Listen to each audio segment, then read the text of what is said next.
instantly, everybody ran to their seats, all the kids. That's great. Is that what it's like in class all the time? As soon as you say good morning, everybody's ready to go, right? Well, welcome to Reach Orientation for our new third grade students and parents. My name is Matt Mingle. I'm the supervisor of social studies and the Reach program for the school district.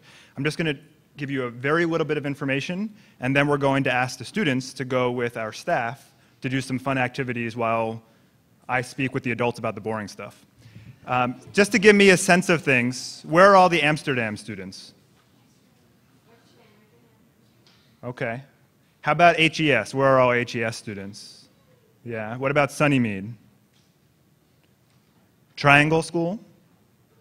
There was a lot more energy from Triangle than there was from the other schools in the back. How about Woodfern? There's some good energy there too. What about Woods Road? Okay. I was waiting to see which school would be the first one where we'd hear something, and it was Woods Road. So I would like to introduce our elementary Reach teachers, our gifted specialists first. You know probably the people from the building where you are, but you may not know everybody. So Jill Leonard, if you could just kind of wave as I introduce you, from Amsterdam. Maureen Danofsky, or Mrs. Dano, from HES. Suzanne Wisnowski from Sunnymead.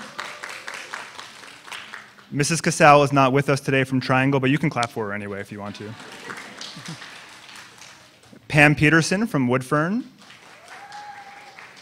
And Karen Lieberman from Woods Road. And we have a number of volunteers from other schools or other positions here today to work with the students. So to introduce them, Jill Hannum from Hillsborough Elementary School, second grade teacher.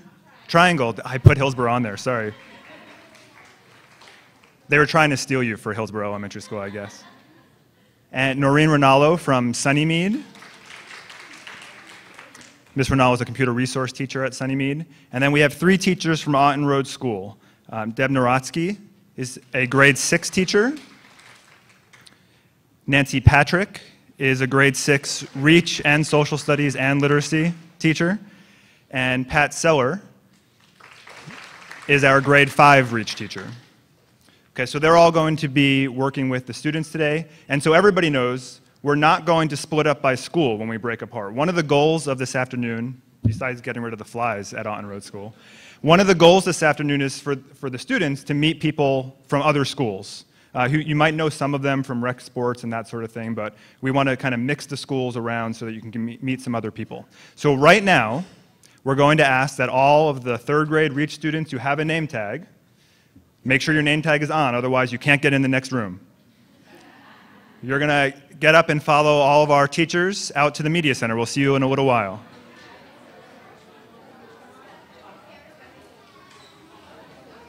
Started with kind of my overview. I'd like to invite those of you that are seated further back, now that there's more open seats, you're welcome to come. I'm not going to force you to come forward, but you're welcome to. Also, there are hot refreshments on the side. Feel free to help yourself. There's coffee, tea, hot chocolate. There will be cold refreshments later on as well when the students come back in too. But feel free to get up and move around as you want to. We're also at this time going to hand out some index cards. These index cards are for questions as they arise. So we're not going to stop and do Q&A throughout, but at the end we'll use however much time we have for questions either for me or for Dr. Brown, who you'll meet in a little while, about her presentation. Ms. Eckstein, who's a vice principal at the middle school, is helping pass out those index cards. Anytime you have a question, there's a box right up here by the door. You can just drop it off, and we'll get to as many as we can later on in the program.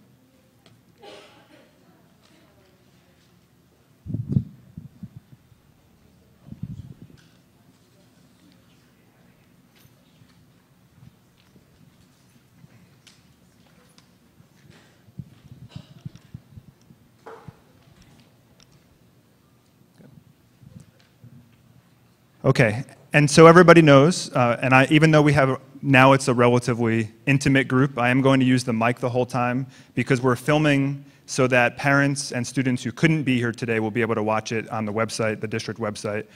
So if I don't speak into a microphone, they won't be able to hear anything, which isn't fair to them.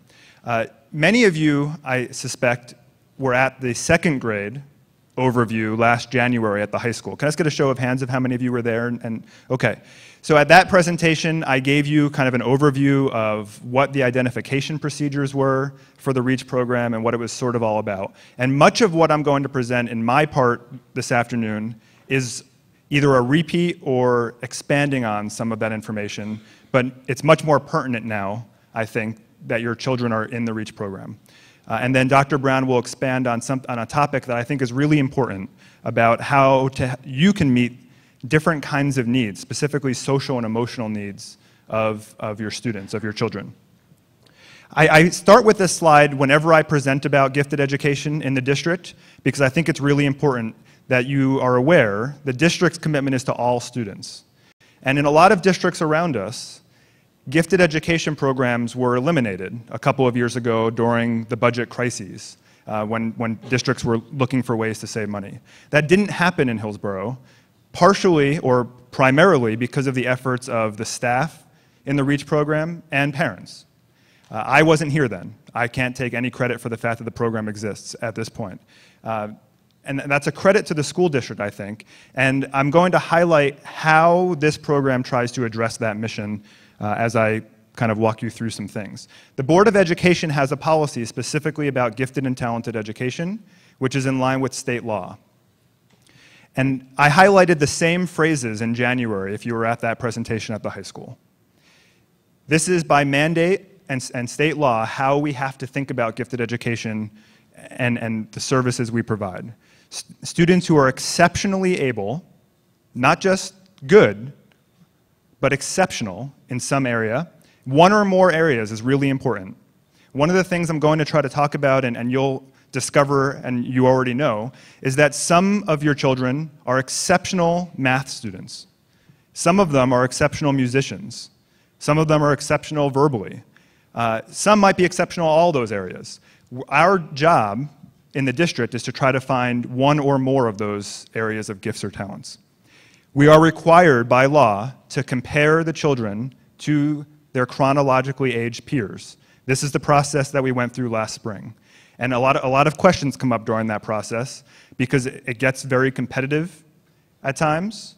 But it's important that we know why we have to create these kinds of special programs that require modification. So the idea and the message I sent when I met with you last January was, we believe that there are some students for whom the regular education setting will not be enough for them to be successful. And so we've identified through these processes that your children need more than what we can provide in our regular classroom setting in order for them to achieve according to their needs. And that's really important. A statement, I don't know if I shared this one when we talked last time, but a common expectation, especially in communities where they decided to get rid of gifted education programs, is that gifted students will be fine. We don't need anything. They're just going to be okay. They'll go to school every day, they'll do what they're supposed to do, and everything will be fine. But we don't really believe that to be true in the district, that without some kind of intervention, they'll be fine. And I'm just going to share two different statistics with you. This one's kind of scary. I don't know if that's what we think of when we talk about dropout crises. And in Hillsborough, we don't have a dropout crisis. There are students who drop out of our schools without graduating high school. I wouldn't call it an exceptional number, but this is a little bit scary. So is this, to me at least. And so one of the goals of gifted education and our REACH program is to give the students this place, in addition to all the different interventions in their regular classroom settings, to combat those kinds of potential realities if we don't do anything at all. I shared this exact comparison with you, but I'm going to go through it again because I think it's really helpful. If we just look through these characteristics of students,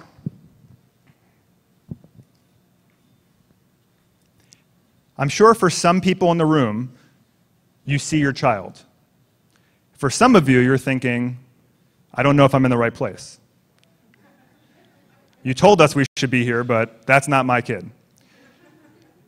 And I talked about those children kind of being the bright, shiny apple students. Those are the kinds of students for whom school works really well generally.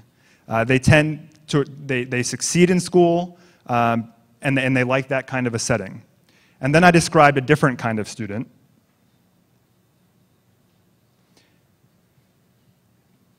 And these aren't mutually exclusive lists. That's really important to think about. There are plenty of kids who are on one side in some areas and on the other side for others, or in some classes, maybe in science, they're the bright child kind of a student, but in math, they're more of the gifted child kind of a student on this definition. And it changes over time. And I think I shared this with you as well. I saw this comparison once before where they describe bright children as kind of the Lisa Simpson character from The Simpsons, and Bart being more of a gifted child. And when I presented this in January, I talked to some parents after my presentation who were concerned, maybe some of you are concerned, that I'm calling your child Bart Simpson and we're going to have problems from here on out all the way through the school system. That doesn't necessarily have to be the case. But it's an interesting vision, I think. And it's a different one from what's traditionally thought of who should be in a program that modifies the educational system. The really important part for our teachers, and I give this exact same overview to every teacher we hire in Hillsborough. Every August, I get time to meet with every new staff member, K through 12, to talk about gifted education. And this is one of the things I go through with them. So the implications in a classroom for our bright children are there.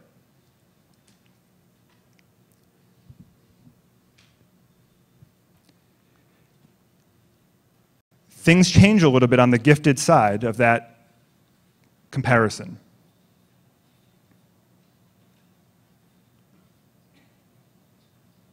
I'm sure we have some teachers in the room too. You know the students and you know the challenges. If you have 25 students in your classroom, some of these things create challenges of how do you meet the needs of a child who constantly wants more detail and elaboration. You all deal with this at home as parents. How do you meet those needs while also meeting the needs of all the other children in the room? That's the challenge.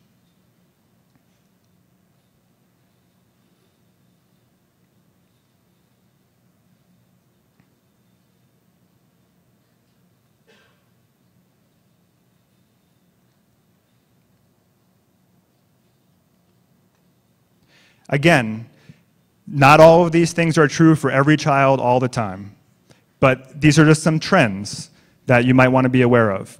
These are some things that during parent conferences, parent-teacher conferences, discussions around these ideas might come up. And this is giving you a little bit of information too for what you can talk to the teachers, the classroom teachers, the grade level, third grade classroom teachers about. You also might notice or remember, perhaps, we asked you to fill out this really weird form during the identification process where we asked you for insights into your child at home. And many of the questions surrounded these kinds of things. You may not recall the details, but we asked you about how likely or how often is it that your child starts a brand new project with no prompting from other people. We're trying to get at what we don't see in school in those kinds of checklists and surveys so we can get a sense of what's going on at home as well. And I bring us back to the board policy with those things in mind. We believe in Hillsborough that in order to provide for all of the children in the community, we have to be able to modify, at least for part of the time, their educational program. And that's where REACH comes in. So in a small group setting, the size usually doesn't go over 7 students in a section. We can provide that kind of intense intervention and support.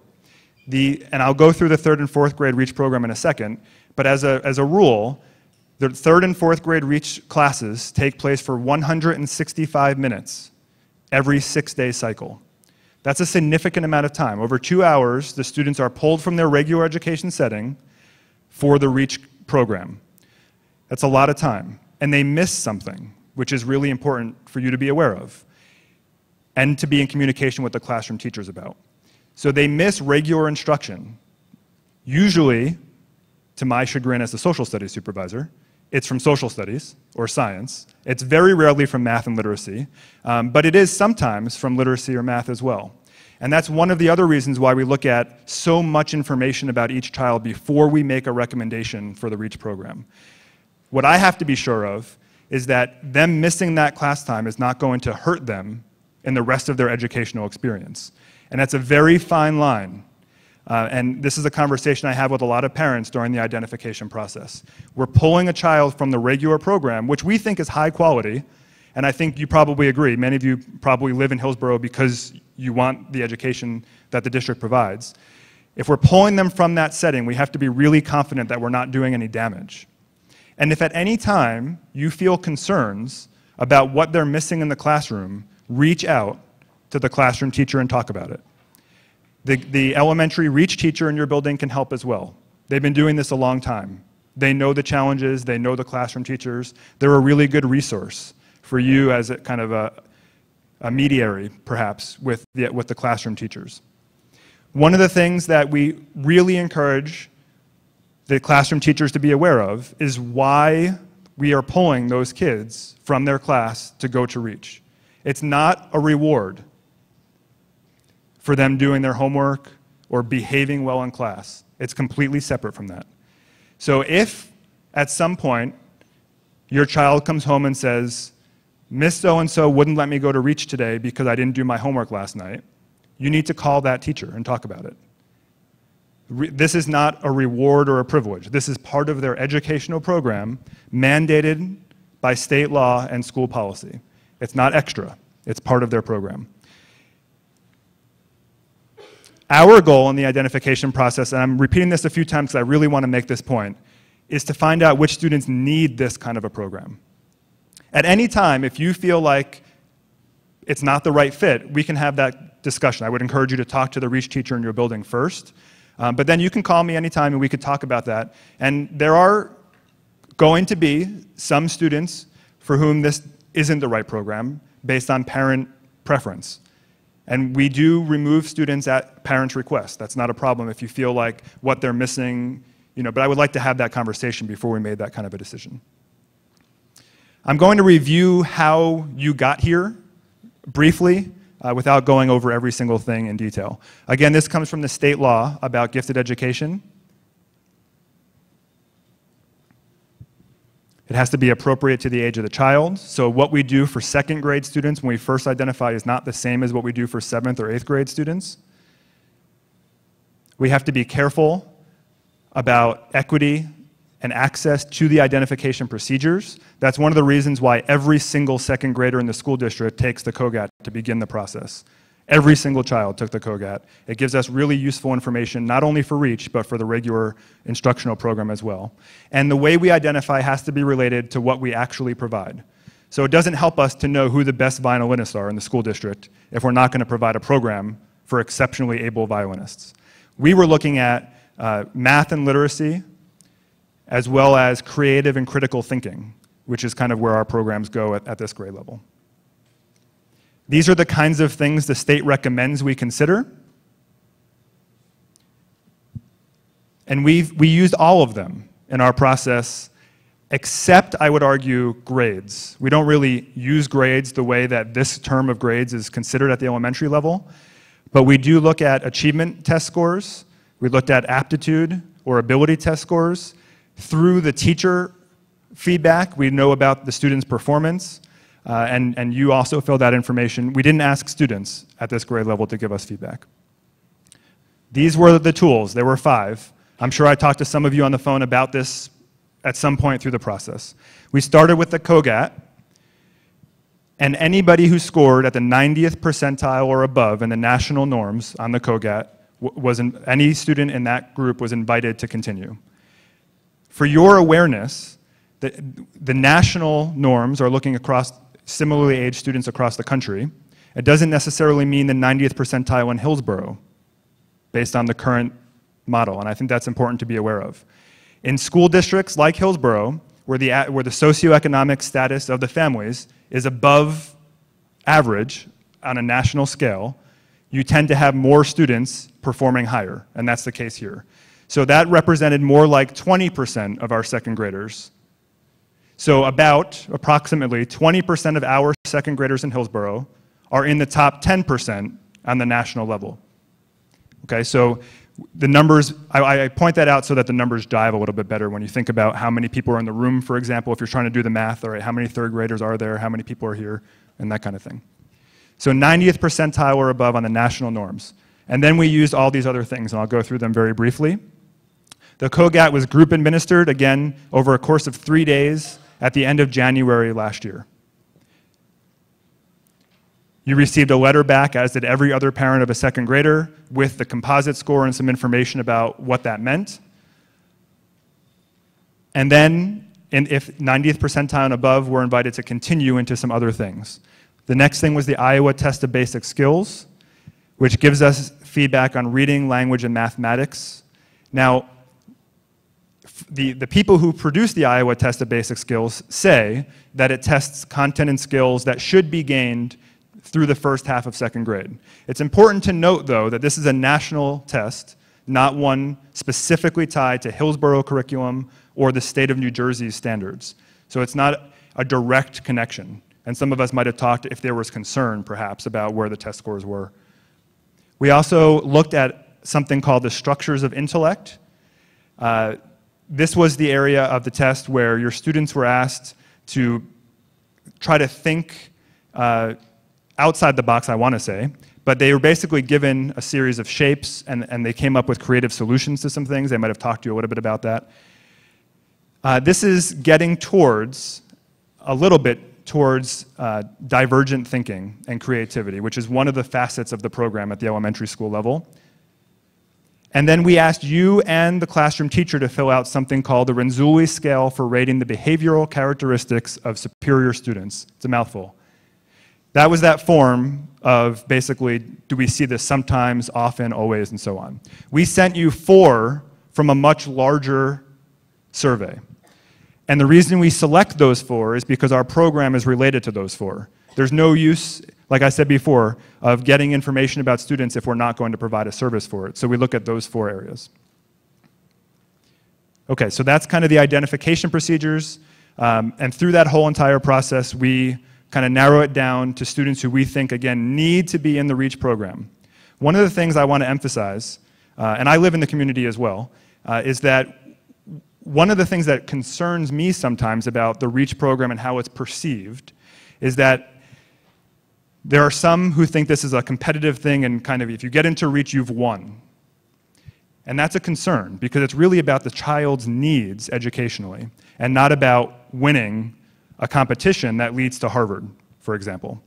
And it's really important that I kind of share that with you as parents who are new to the program and that you reiterate that with your children. I've talked to parents in the community who are really and validly concerned about things that take place, for example, at bus stops, where a child who we didn't recommend for the REACH program and a child who we did recommend for the REACH program suddenly can't be friends anymore, even though they've been friends since kindergarten. That's a big problem that we, as the adults, have to really think carefully about. And from my office, what I've been trying to do in the 3 years I've been in this position in the district is try to reach out in ways like this to try to spread this message. It's not about winning or losing. It's not about some kids are better than other kids. It's about what does each child need to be successful educationally. It's a really important message. And I'm sure many of you, I hope most of you, share that sentiment and that we're trying to get every child what he or she needs.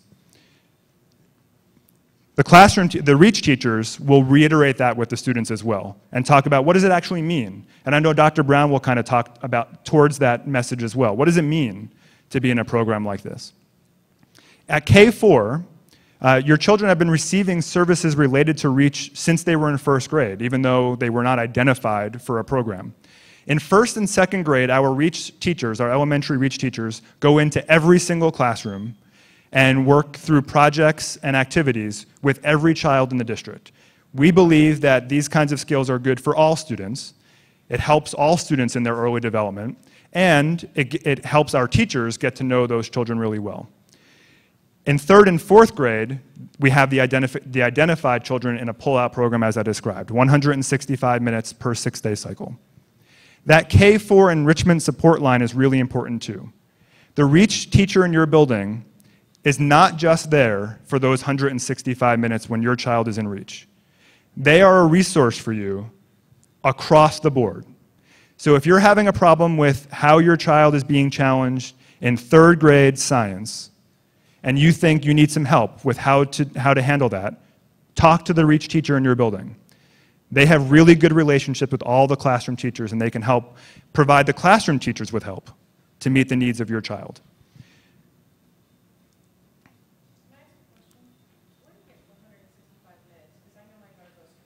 Right, it's broken down twice, in some schools more than twice, but it adds up to 165 minutes over the course of those 6 days. So she goes for like, probably 80 minutes one day and maybe 85 minutes another day. so she's Yep. gone for 80 minutes out of her classroom in one day? It depends on the school. That's why I don't want to. It depends on each building schedule. Yeah. That doesn't seem right. Yeah, that's something that I can talk individually with. Or actually, the best person would be the REACH teacher in that building, because those schedules are designed by the principal of that building based on a lot of other factors. Because we have to be careful that the children who are leaving for REACH don't miss something else that they only have once every 6 days, like music or art or phys ed. So there's a lot of different ways to get to that time. Yep. So you probably know a lot about the K-4 program because you have back to school nights and you get to see the teachers and all of that. So I'm actually going to spend a few minutes talking about what happens later instead of focusing on what happens right now. In grades 5 through 8, the program changes pretty dramatically, and some of you probably have older children who know about this change. In grades 5 through 8, the program becomes academic, and it's housed in social studies. It wasn't always, but it has been for at least the last 12 years or so, housed in through social studies. So instead of going to 5th grade social studies, a student in the REACH program goes to REACH 5th grade social studies with Mrs. Seller, who you met a little while ago. The curriculum, the overall curricular goals are the same. It's the same content as far as early American history in 5th grade.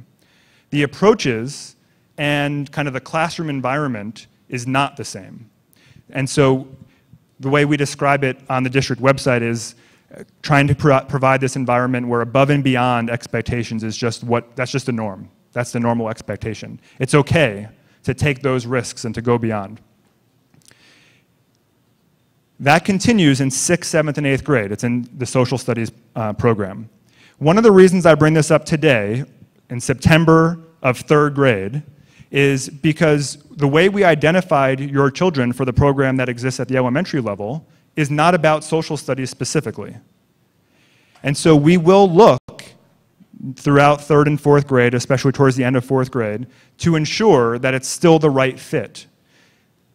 And so we'll talk about, does it make sense, even for a child in the REACH program in 3rd and 4th grade, to continue in the REACH program in 5th through 8th grade? Is social studies the place? Or are there other kinds of services that would be a better fit, or a fit in addition? Some of those kinds of services is that advanced math and literacy courses become introduced at the 5th and 6th grade level. So for some children, the math science side is really where their talents lie and their passions. And maybe they don't need to be in REACH social studies in 6th grade, but they might be in advanced math. That's okay. Again, we're trying to find the right fit for each child. We also offer advanced music ensembles. Many students in our Gifted and Talented program are also in gifted and talented music ensembles at Auten Road and the middle school and into the high school. And we start to offer clubs and activities beyond the school day, many of which are really good for students with particular talents or particular passions. So it does change from what you're used to in K-4. It developmentally changes as we move into 5th grade and beyond. At the high school, you won't see something called REACH anymore, with one exception, and it's a really good exception, which there's no way you should remember this for the next 9 years, but I'm going to tell you anyway. At the high school, we offer something called the REACH Senior Internship, which is probably one of the best programs we offer in the school district that nobody knows anything about. A small group of students, we can handle about 30 out of a graduating class of 550.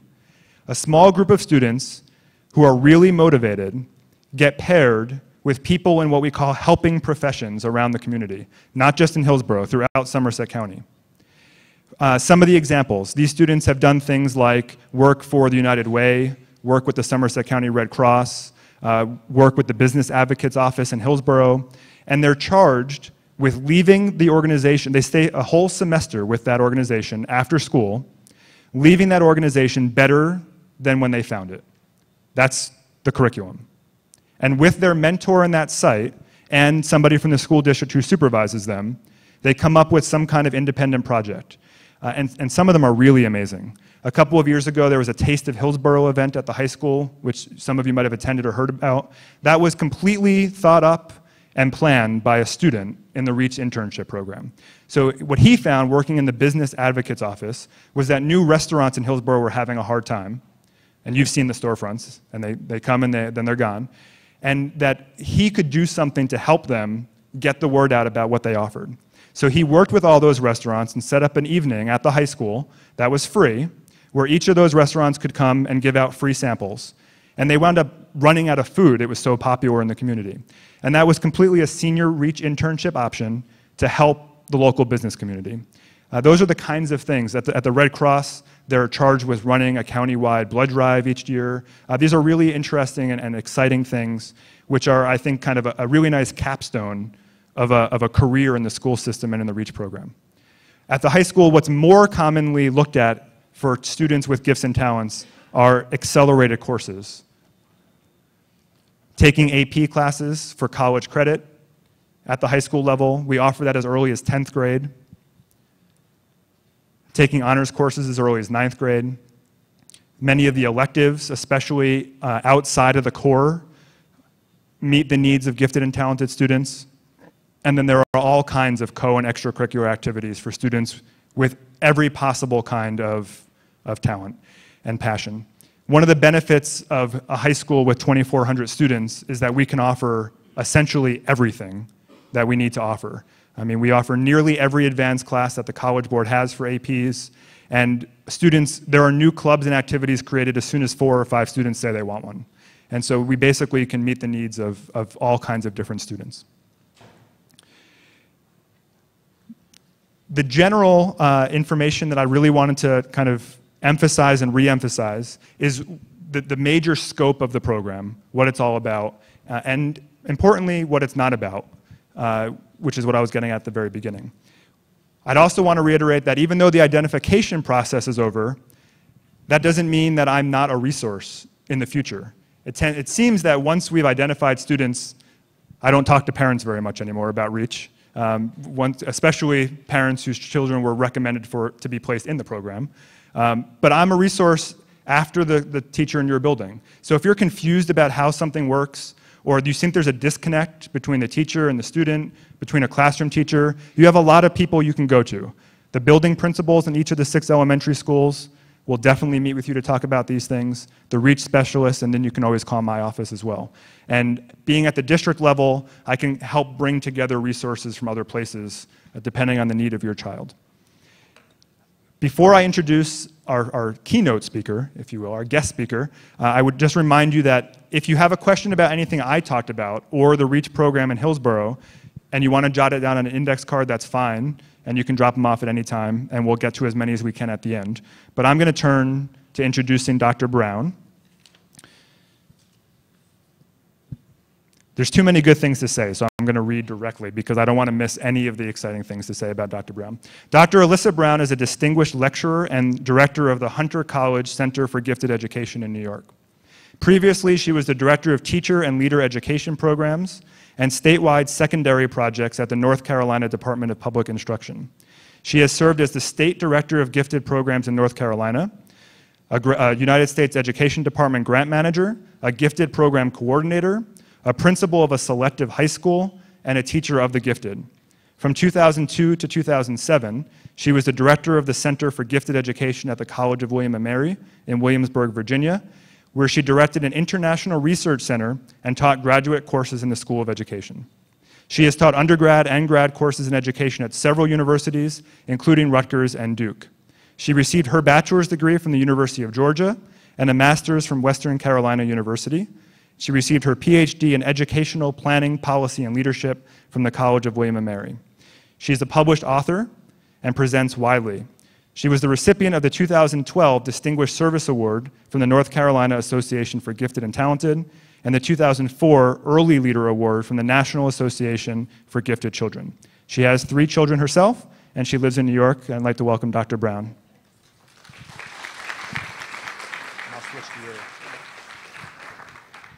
Good afternoon. Just means I'm old. Either that or I can't keep a job. Maybe a little bit of both. When you walked in, there was a PowerPoint, which is my presentation. Oh, great. Thank you. So want to make sure you have that so you can refer to it. The most important thing on this PowerPoint is my email, right there on the front slide. So what I want to posit to you is just want to lay out some things for you to think about. And then just to begin the conversation, we won't be able to hit everything today. Matt, you're very fortunate. He's in a graduate course right now with me. And it's just great to see how his learning, oh, this is being taped, whoops. Anyway, I'll stop there. What I do want to say, one of the three things I took away from Matt's presentation, and I want to commend Hillsborough on this. There are three things that I think are key things when I think about Hillsborough and then nationally what's happening with gifted and talented. Number one, you have a program, and it's articulated K-12. That's incredible. That's not the case. I mean, he mentioned districts right around here that cut their budgets, but if you think broader in New Jersey and then broader in the U.S., you're actually in the minority. You have a state mandate in New Jersey, which again is unusual. The second thing that you've got is you have a link between identification and service. In many, many gifted programs, they identify for math or language arts or creatively gifted or whatever it is, and then there is a program.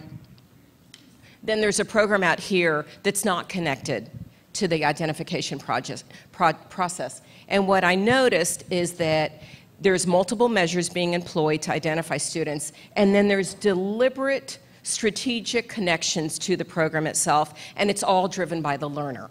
So I thought that that's wonderful and incredible and supported by the research. And the third thing I noticed is that it's multifaceted. It's not just an enrichment program, it's not just content, there's not just the senior capstone experience, but you've got all of that at play. You've got content, you've got enrichment, you've got teachers coordinating their efforts with the classroom teacher, and then you've got this senior internship for selected students, and they're giving back to the community in a capstone in a real descriptive and explicit way. So I just have to commend you and commend the district. The other thing I heard him say is that it's not a badge of honor.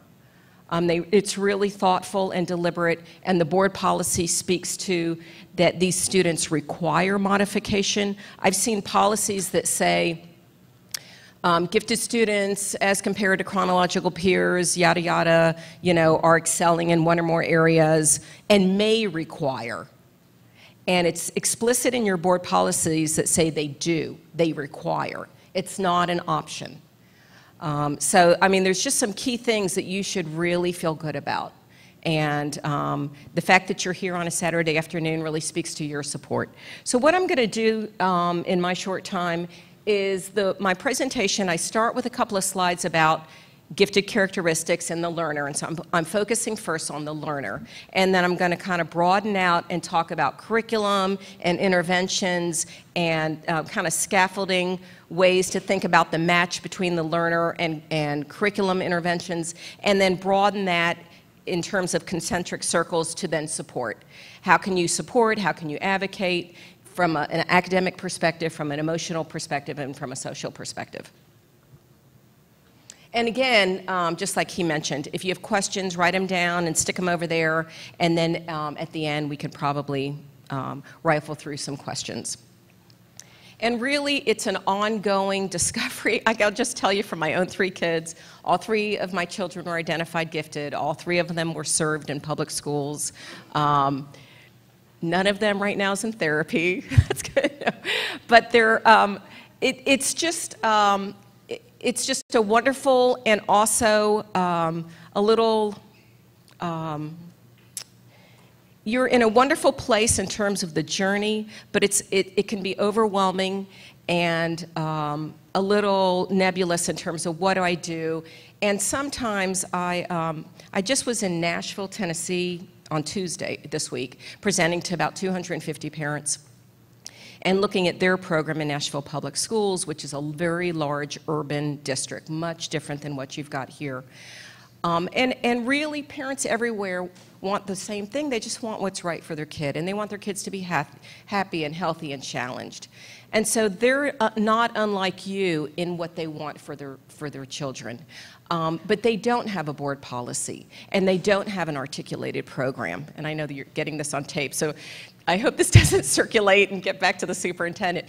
But it's a wonderful opportunity for you to start educating yourselves about what else is out there and how can you get involved. I know when I'm through, you're going to have somebody from the New Jersey Association for Gifted Children. That's a resource to you. It's a state advocacy association. There's a national association, National Association of Gifted Children. There's some books and websites for you to start with your own professional learning and knowledge base so that you can be a better parent and a better home teacher to your child. And at the end of this, I think on the last couple of slides, I've got some resources for you as well. So Matt went over a little bit. He had a couple of slides in there around bright versus gifted and some comparisons. And this is also pulled from the research. This slide is from Linda Silverman. She's out at the University of Denver.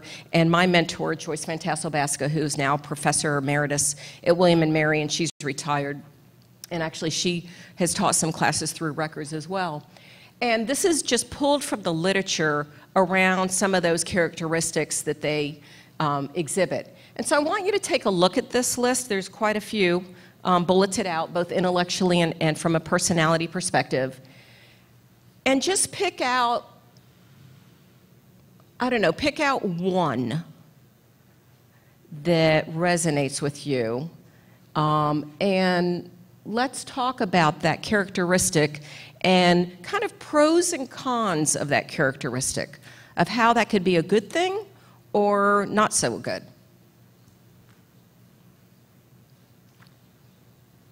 Raise your hand. Anybody got one? Which one pops out for you? Rapid learning rate. So it's good because he learns things in class quickly, but he'll come home with his homework and be like, this is a waste of my time. Why are they making me do this? I already know this. I've known this. And keeping him challenged at home, like, to make him buy the Right. next level of book or something. Right. So rapid learning rate is one of the characteristics you'll see again and again in the gifted literature about rapidity of thought, and they can easily absorb material quickly. That's a good thing, like you mentioned, because they can go through a lot of material, but then, like you said, how do you keep up? I mean, being a parent of a gifted kid is exhausting. The incessant questions and the energy, the emotional energy, it's exhausting to try and keep up with that and keep them challenged and keep them entertained and, keep moving. So it's there's pluses and minuses with all of these. So that's one. And then how do you think that plays out in the classroom? Well, I think he gets bored sometimes in class. Right. Okay. So one of the things that, right, and other kids are not getting it as quickly, and he can't understand when he's got it like this, and this one needs more repetition or more time to process. Right. Yeah, which one? King's sense of justice. King's sense of justice. Talk to me about that. So, recently, like, he got a different things to do in a class than other kids. He was like, why me? Okay. Not other kids. But, then he was not doing a few minutes. But when his teacher told him, like, you can do it, that's why in 3 minutes he was, okay, here you go.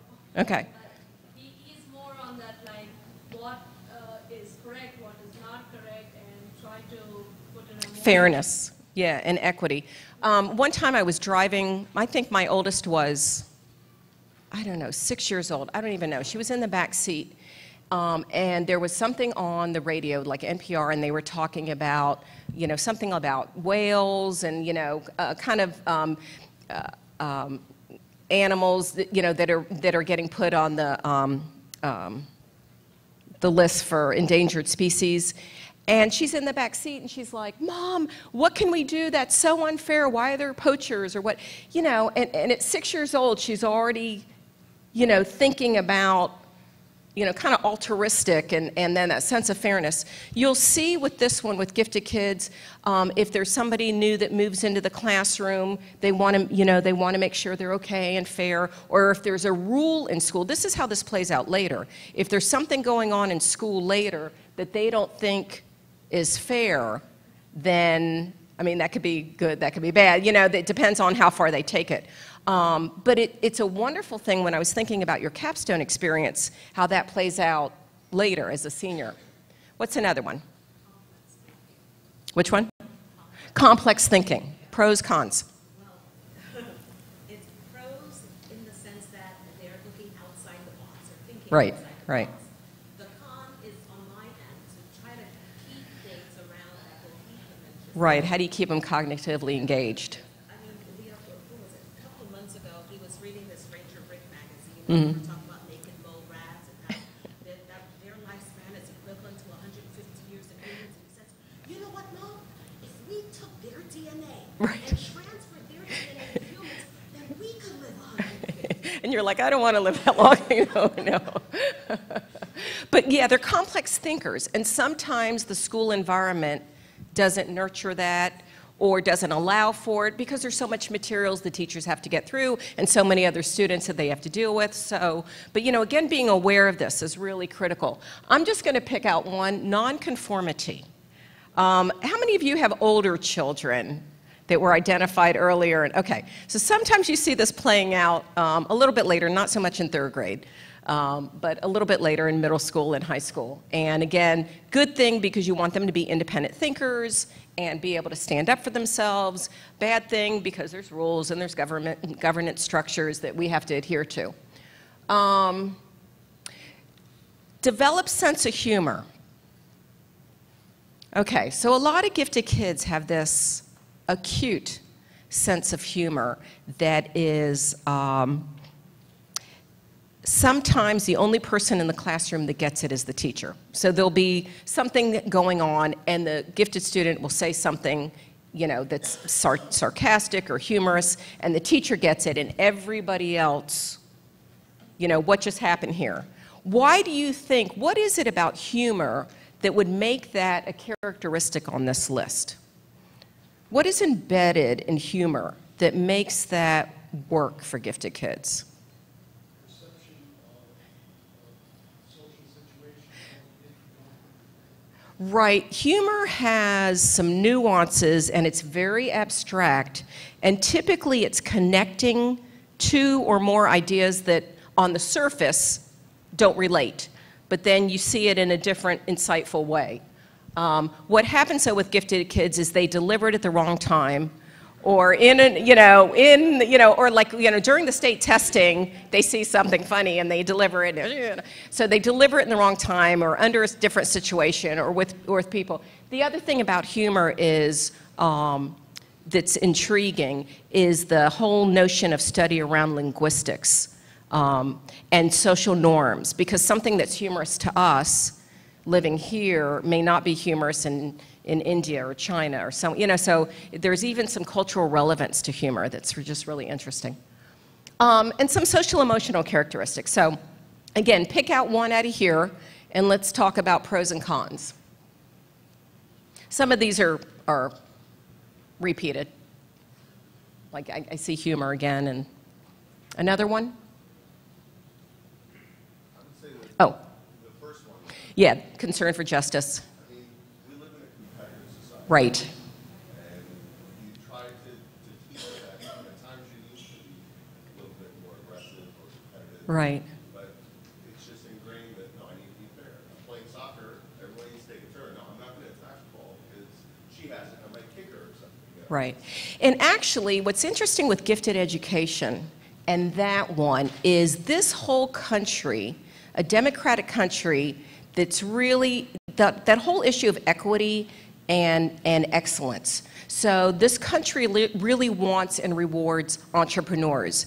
But at the same time, there's this whole notion about level the playing field. I mean, you hear these things, level the playing field, equity of access and opportunities. And there's this rub.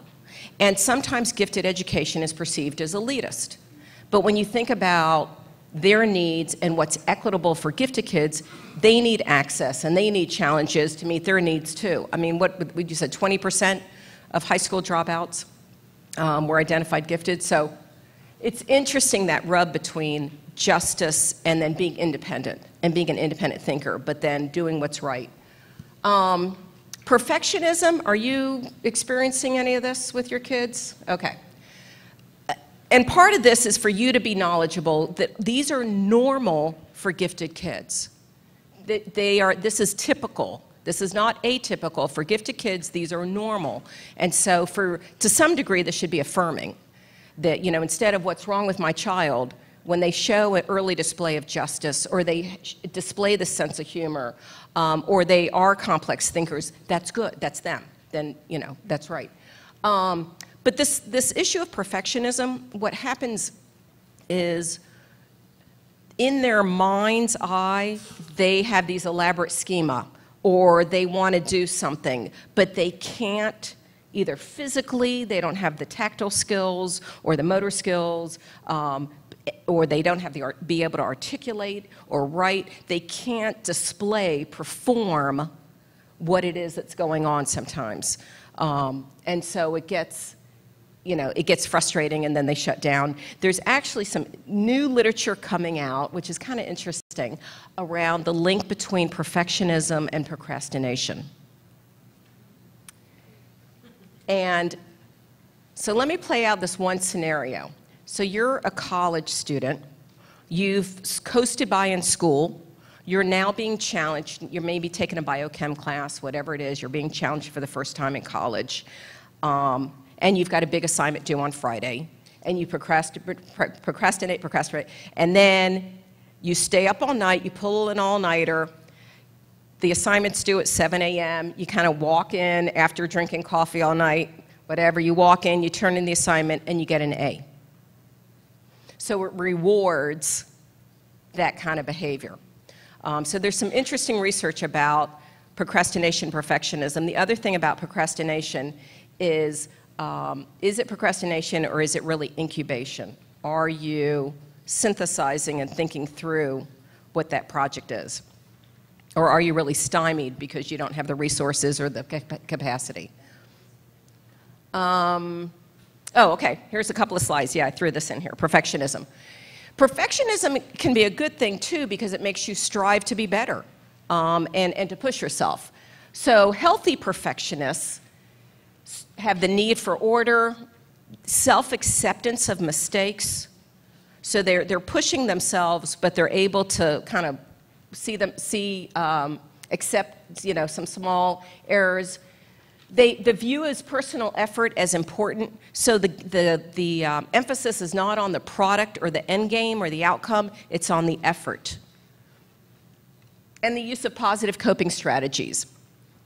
Attributes of dysfunctional perfectionists: anxiety about making mistakes. And I've had kids, I've taught many, many gifted kids, and I've had a lot of perfectionists, and they've beat themselves up. And then when the anxiety gets to be too much, then it plays itself out behaviorally in some really harmful ways. Extremely high standards for self, almost unattainable, because you know how much so there's a lot of things that are out of your control, as you know, in the workplace and in life. So you have to kind of temper that. Questioning your own judgment, need for constant approval. Dysfunctional perfectionists, they're constantly seeking, is this right? Is this right? Did I do it right? Da, da, da, da, da. External approval. And when you can move from external approval to internal approval, that it's about, you know, your effort and doing the best for yourself and not pleasing somebody over here. And then the lack of effective coping strategies. So this is just a couple of things and there's a whole host of literature about perfectionism. False assumptions about the social-emotional development about gifted students. People perceive, there's a notion called asynchronicity, and it's where, let's take a 10-year-old, a fifth grader, who's 10. And so mentally, the fifth grader can probably, if their area is math or their area is literacy, whatever their area is, in their strength area, they're probably operating at a I don't know, maybe even an adult level in whatever that area is, or maybe high school level if it's a 10-year-old. And so cognitively, they're operating up here, but emotionally, they're 10 years old. And so if a teacher doesn't have training, what happens is the kid will act out will do something in the classroom that's age appropriate, that's a 10-year-old, that a 10-year-old would do. They, hit somebody, or they did this, or they made a joke, or whatever it was. But the teacher thinks they're acting immature because cognitively, this kid is operating at such a high level. So there's this disconnect. So there's an issue of perceived student maturity that teachers sometimes perceive the child to be more mature than they are because they see evidence in their work of such high level, copious writing skills, or they can articulate math problems. So the teacher perceives, oh, well, the kid's mature. And there's a difference. It's a false assumption. Just because you're able to operate up here cognitively doesn't mean you act like an 18-year-old. Well, I wouldn't say an 18-year-old's mature. Doesn't mean you act like a 35-year-old. There's a false assumption about ability to work independently or in groups. A lot of gifted kids prefer to work independently because they'd rather just do it themselves and get it done. Others prefer to work in groups because they feed off the intellectual discourse of others. False assumption about coping with multiple stressors. Oh, they're gifted. They can handle more. They can handle multiple things. Ability to make long-term goals. Again, the fact that they're really bright in one area, and so therefore they can make long-term goals and play, kind of play out see their life scenario. And ability to make and keep friends. So these are just some false assumptions that, again, without training or to be mindful of, that just because a child is operating cognitively above grade level doesn't mean these other things are in place. In general, gifted children are as well adjusted as anybody else. When they do have issues, social emotional issues, and this isn't an exhaustive list. This is just, I just pulled up a couple of things. It's longer than this. But if they do, some of the causes could be the reaction to the gifted label. I've interviewed gifted kids, and they've told me, I don't know why I was identified so-and-so smarter than I am. So there's the whole thing about the label.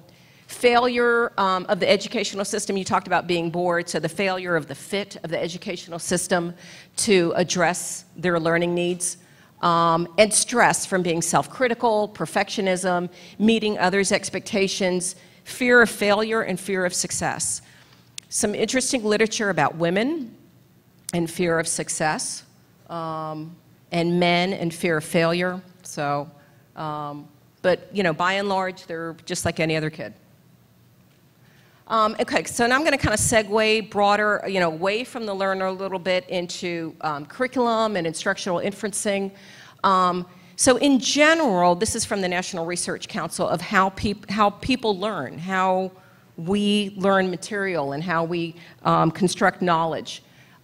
New knowledge is constructed, and frequently you link it to some sort of previous knowledge, but it can be in isolation or it can be linked. Usable knowledge is connected, so applying knowledge, they will connect across disciplines.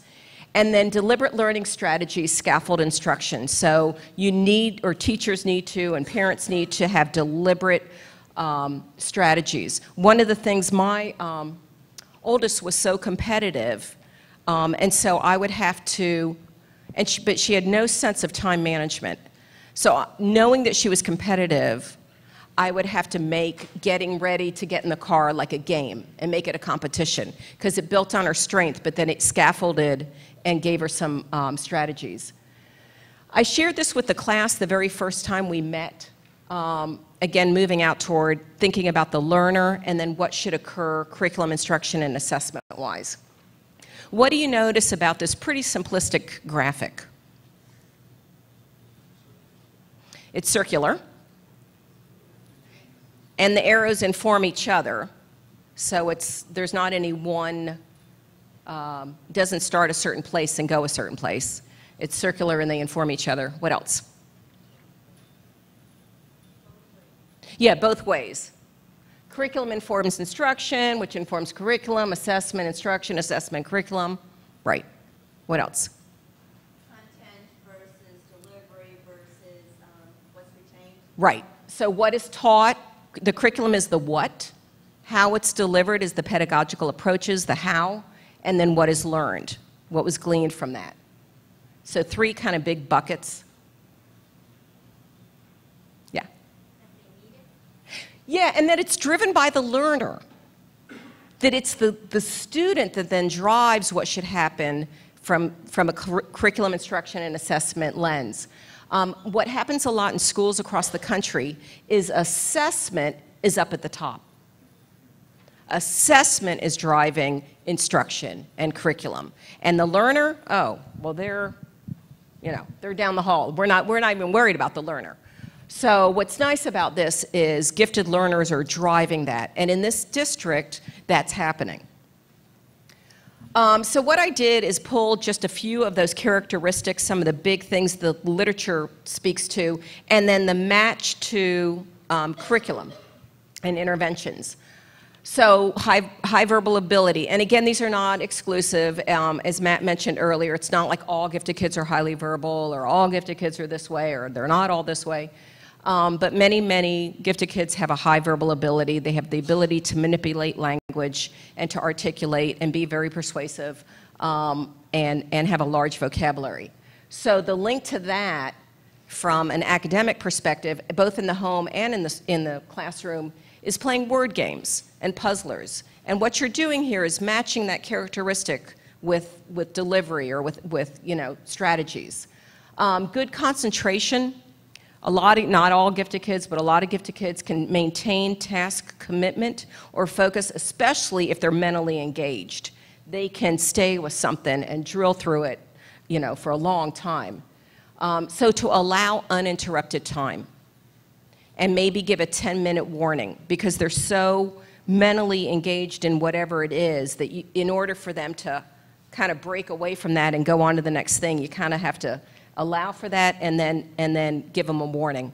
A lot of times in classrooms, especially when kids are moving classes, in the middle school, if they're on the schedule and the bell rings, whatever, and they're moving, they don't have a lot of warning and they don't have a lot of uninterrupted time where they can just think and do some metacognition. And then this lays out even more. So again, some of those characteristics, the learning need that's associated with that, and then some home intervention, some things you can do. Perfectionism, some safe risk-taking and model mistakes. So for you deliberately to make, I know that sounds silly, but for you to make a mistake and to articulate verbally, oh, wow, I should have thought about doing this way. I wonder if there's another way to approach this. And to model. Modeling mistakes. Humor, political cartoons is a great resource for humor. Think about that. And certainly in this time period right now, there's a lot of them. So it's an appropriate time to do that. The one on altruism, a lot of gifted students being altruistic, being responsible for younger siblings, service projects. So this slide just talks about the match of what can be done based on the learner characteristic. And then this one is just a more conceptual understanding. Gifted kids are precocious. They're knowledge seekers. They want more information. They're complex seekers. So what's good for that from an instructional perspective or from a school perspective is advanced content. So give them content above. Give them sophisticated content, and that's a good match for precocity. They're complex seekers, so issues and themes are complex ideas, not bumper sticker, but just an issue, not a topic, but something that's debatable, an issue. And then what I want to do is, I've got a couple of slides in here about support, what you can do to support them academically and emotionally. There's some research on motivation, and the first one talks about challenging work, and research out of University of Chicago, and the researcher is Csikszentmihalyi, and he did a study about challenge and about engagement. And he's got a book he wrote, it's called Talented Teenagers. I'm a little, the way he did his study, I have some, not concerns, but, I would just question some of the things. But what he did in his study is he put beepers or clickers, whatever, beepers on teenagers and said, when you are doing a project where you are just completely absorbed and engaged, click or beep in. Well, the irony of that is, if I'm engaged, but then I have to remember, oh, hold on, click, hey, chicks. So here, I'm really engaged right now. This is what's going on. I'm going to cut that flow.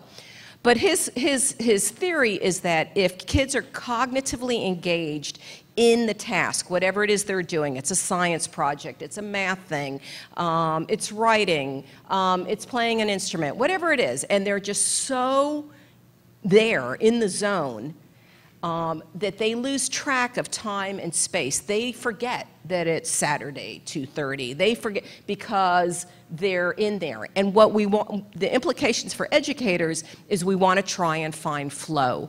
We want to try and find, some teachers call it teachable moments. We want to find that time where they're in flow. And think about your own life. Think about the times where you put out a lot of effort and it was hard and you were, whether it's building a house or whether it's, whatever it was, you were so engaged in that work that you forgot where you were, because you're there. And so we want to find flow for kids. And it's when the task demand is above their ability level. What happens a lot in schools is the task demand, what you're asking kids to do is not challenging for gifted kids. It's age, it's grade appropriate and it's easy and they get bored. So you want to pitch it higher. An emphasis on effort and ability. So again, it's not about winning first place. It's not about getting the 100 on the spelling test. It's about the effort and the process, and not the blue ribbon. And it's about what it takes to get there, putting out that effort and ability. Constructive use of leisure time. These are things you can do when they have downtime. Kids need downtime. Everybody needs downtime and reflective time. But there may be ways to kind of structure that time so it's constructive, and that helps build motivation. Affective issues in balance, so just make sure you're watching and you're listening and you're looking for stressors, you're looking for dysfunctional perfectionism, you're looking for high self-criticism, you just kind of be in tune with that. Yeah, emphasis on process, that's that effort piece, and matching the skill level with the interest. There was a study, Benjamin Bloom has really informed education and a lot of curriculum. There's a thing called Bloom's taxonomy, and a lot of curriculum is structured around his hierarchy of thinking. But he did a study on eminence, and he looked at eminent artists and eminent scientists and folks that are other people would say are eminent in their field. And he looked at the trajectory. How do you get there? And he kind of back mapped that and did a retrospective of the trajectory to that. And there's just 3 big phases. One, the first phase for anybody that becomes an expert is exposure. So, whether it's summer camps or extracurricular things or talking to kids or exposing them to different kinds of literature, just exposure. A wide array of exposure. And then the second is practice.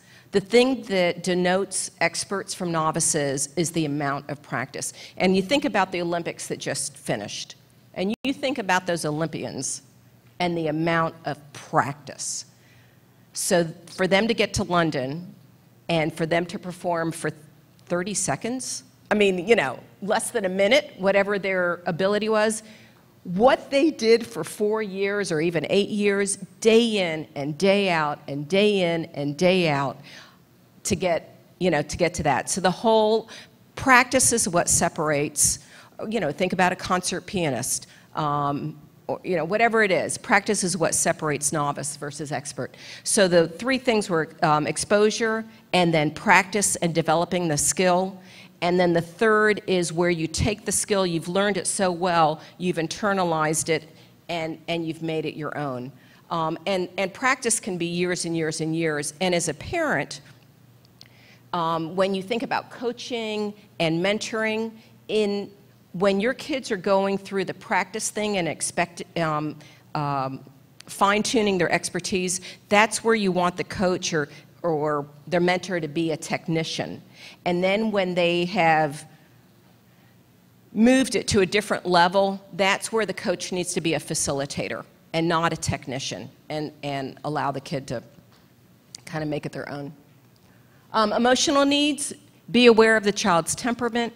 Just again, watch for signals, provide role models, praise the child, not the accomplishments.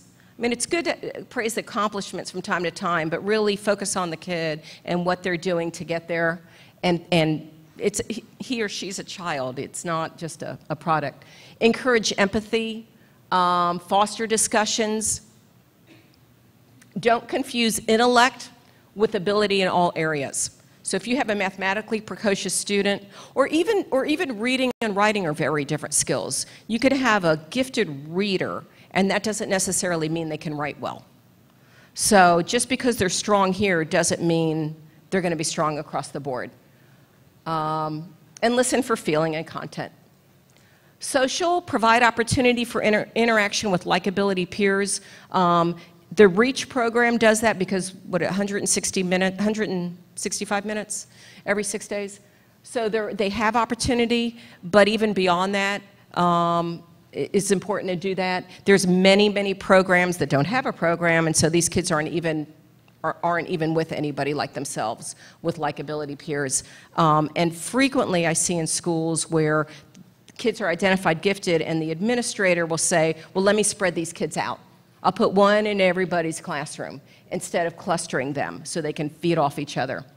Allow for individual differences, foster use of problem solving and decision making, having them think through, and staying alert to pressures, peer pressure, and competing expectations.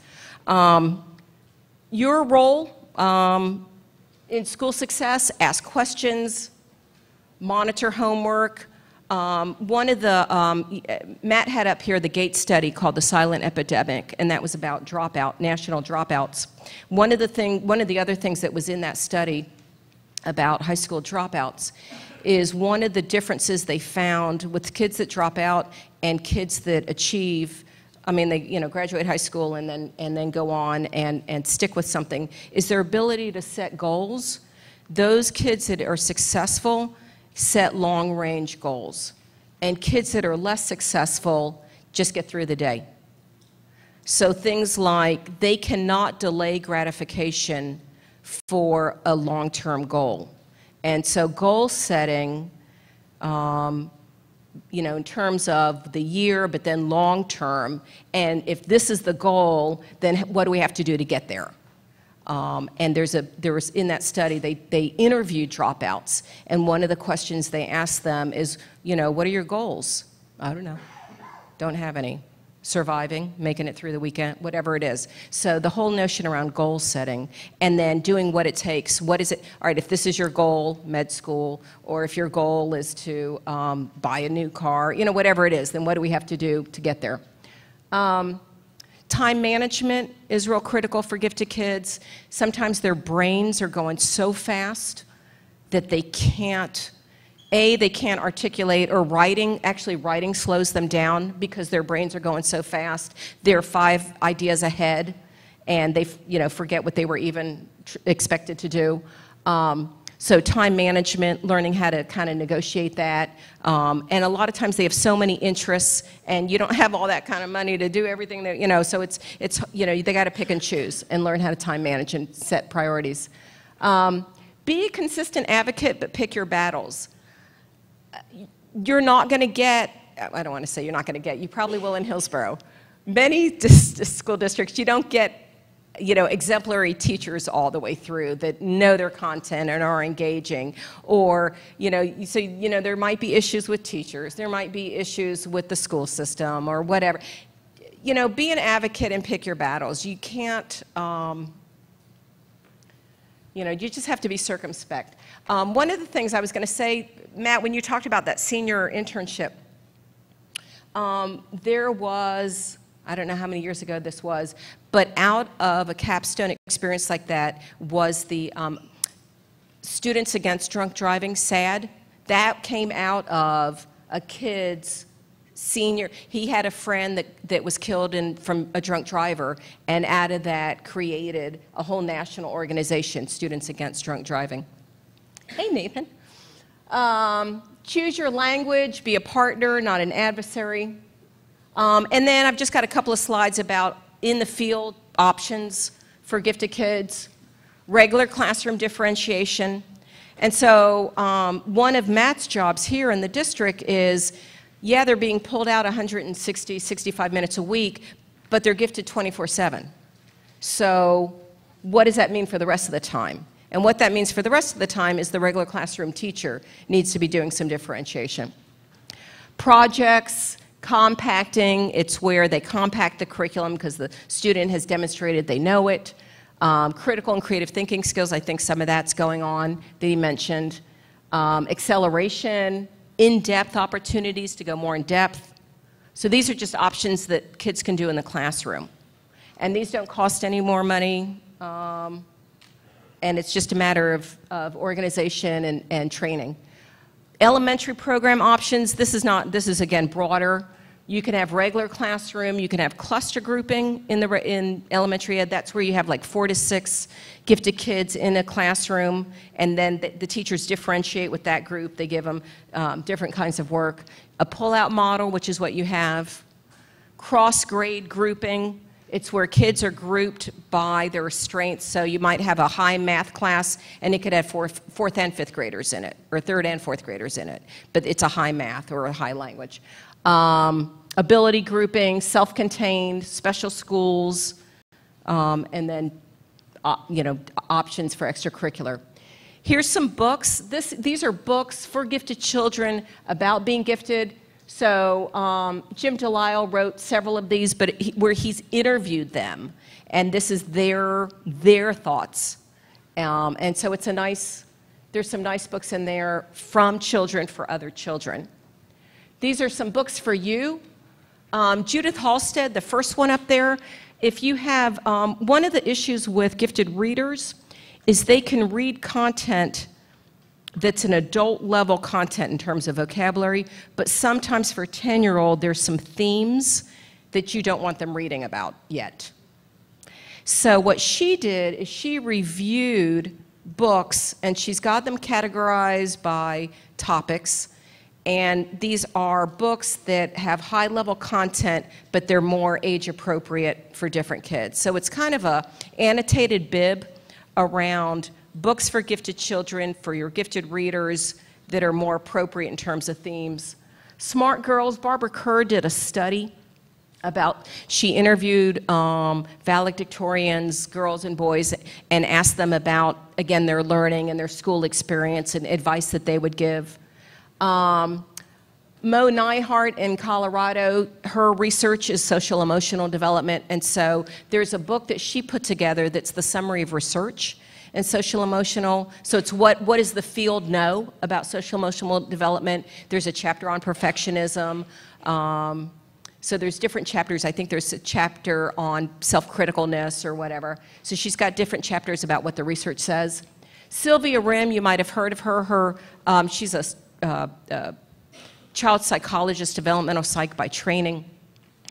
She's been on the Today Show and other shows like that.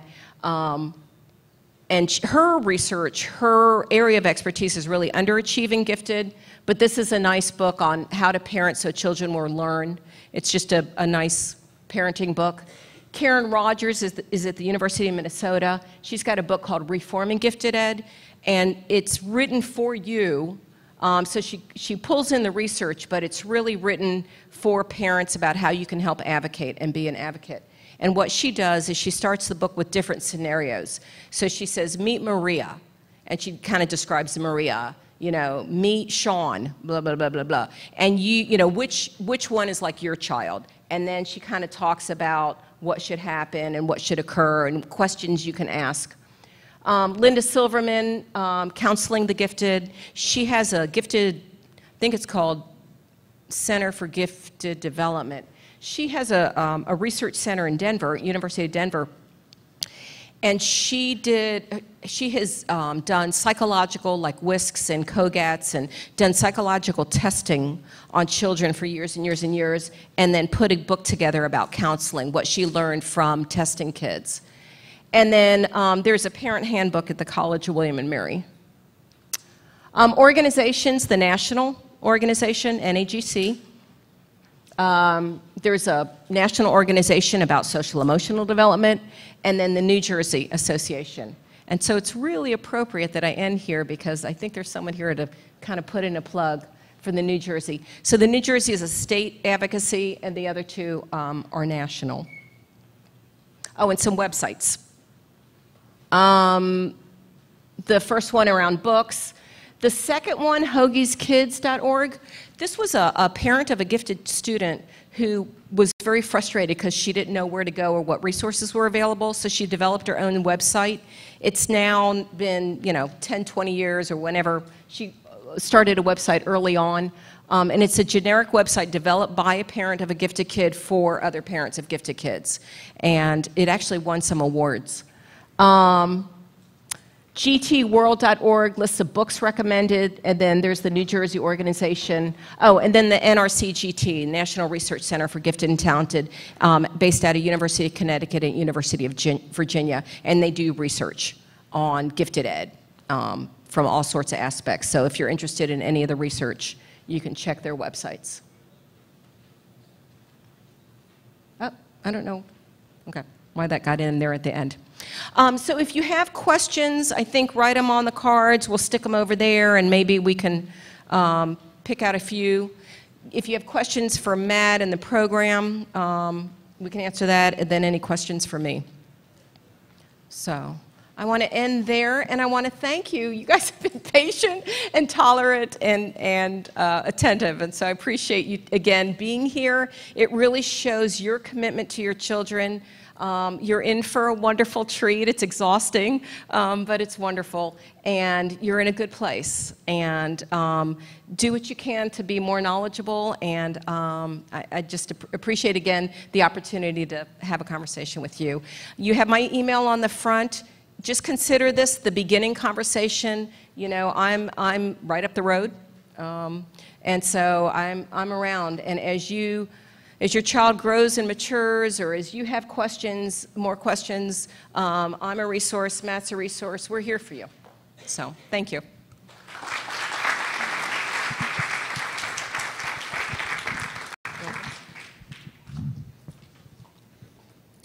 Thank you again, Dr. Brown.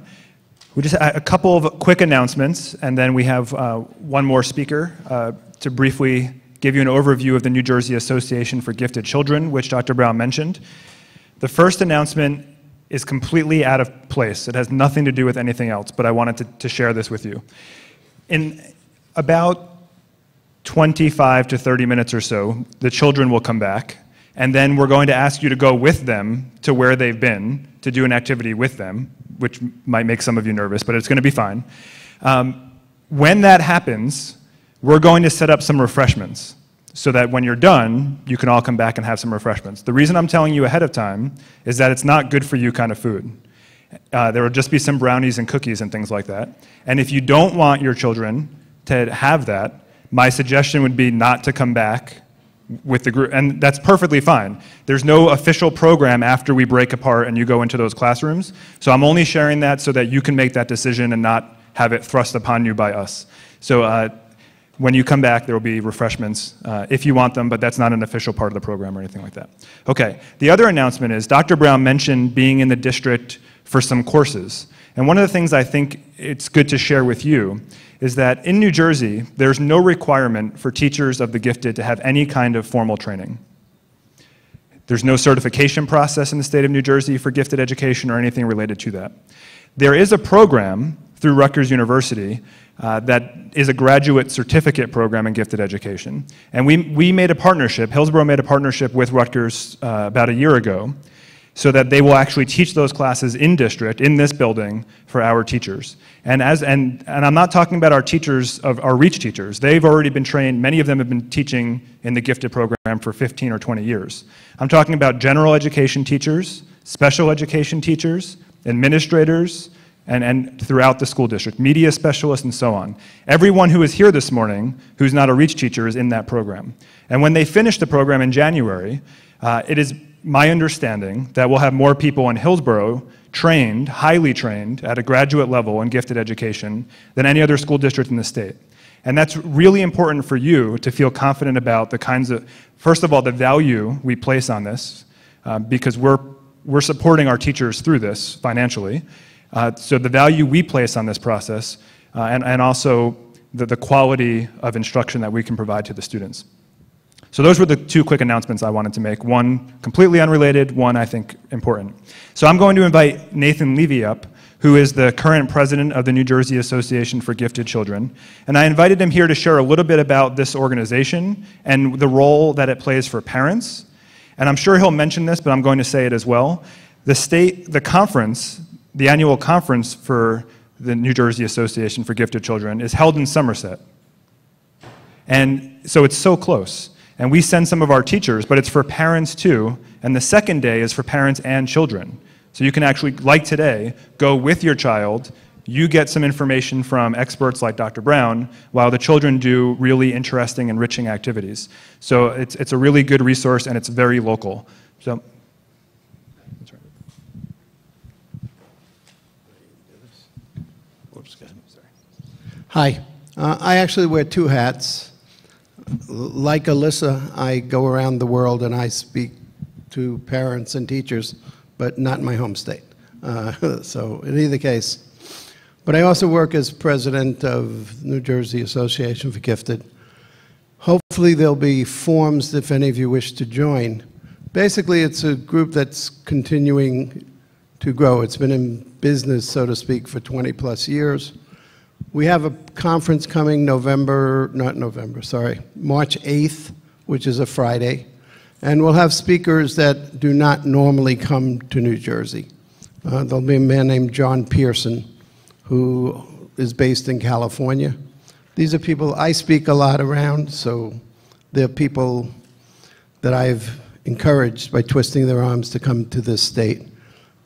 And there's a man named Kirk Wiesler, who wrote a book called The Dog Poop Initiative. And he normally speaks for Fortune 500 companies. He'll be one of our other speakers. I will be keynoting on Friday night. And there'll also be one other person, a man named Kevin Fox, and his wife is Lynn Fox. I was a director of Gifted and principal in South Brunswick.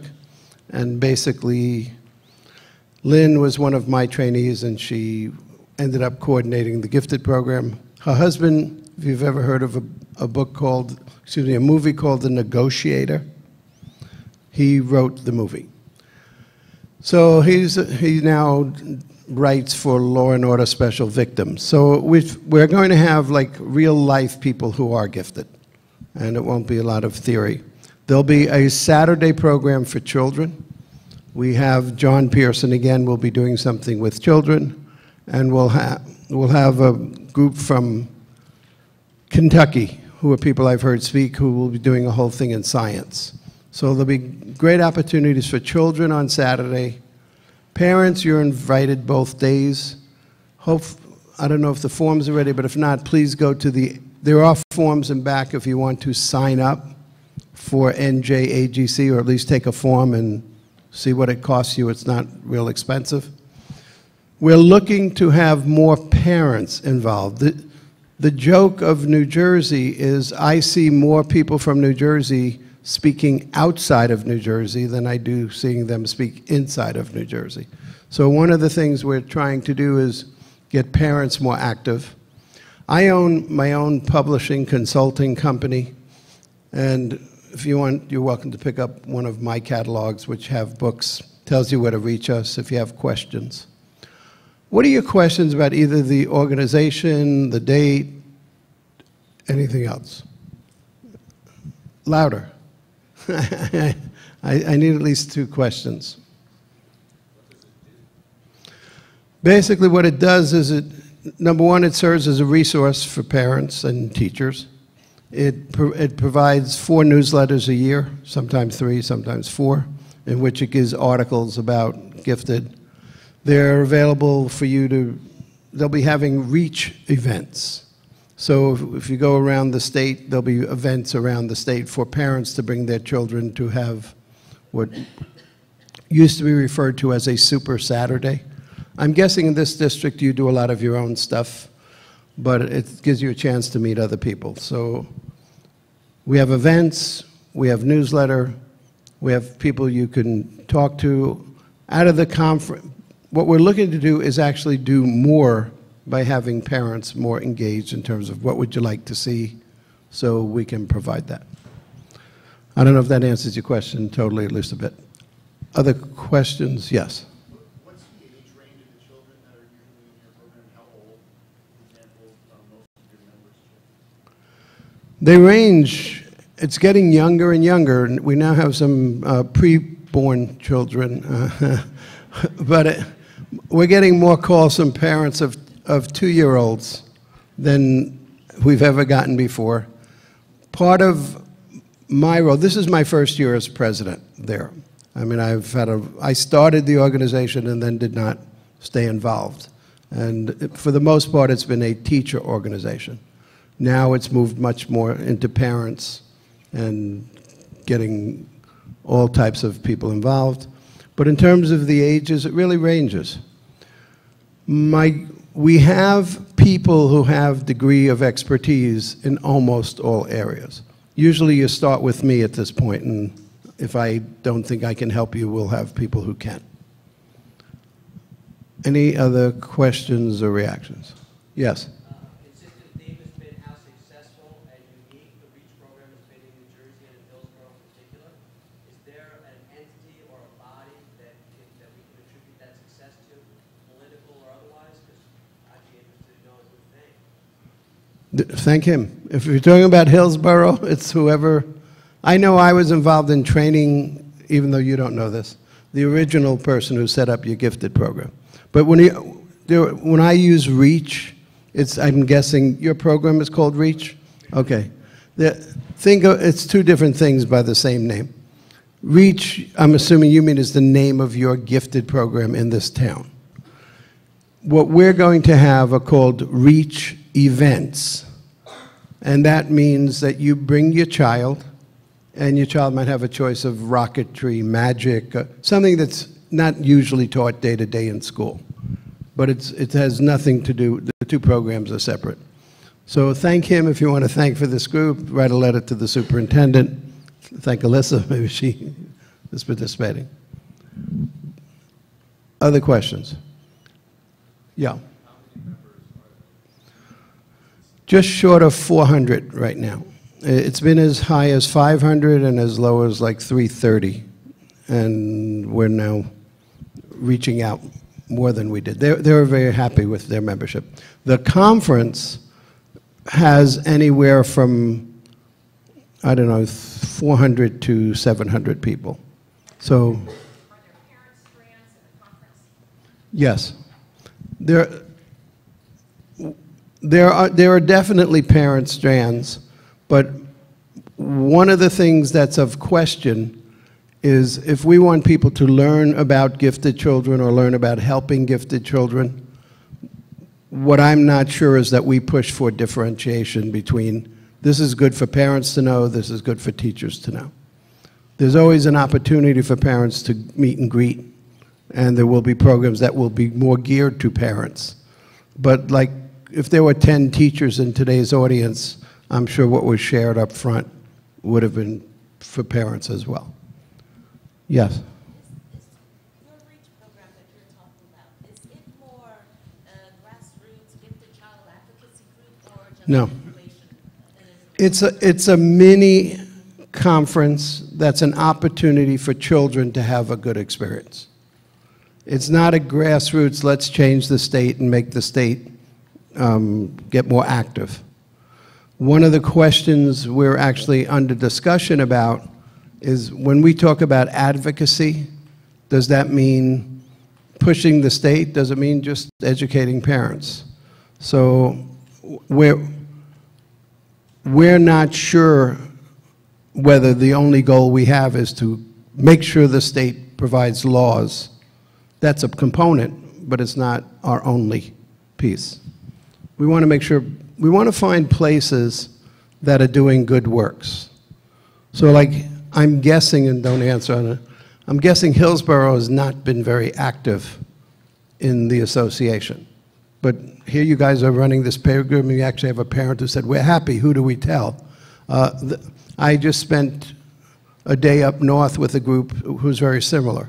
One of the things I'm trying to do is bring those of you who have been successful into the organization so we can find people who've been successful and share it around the state.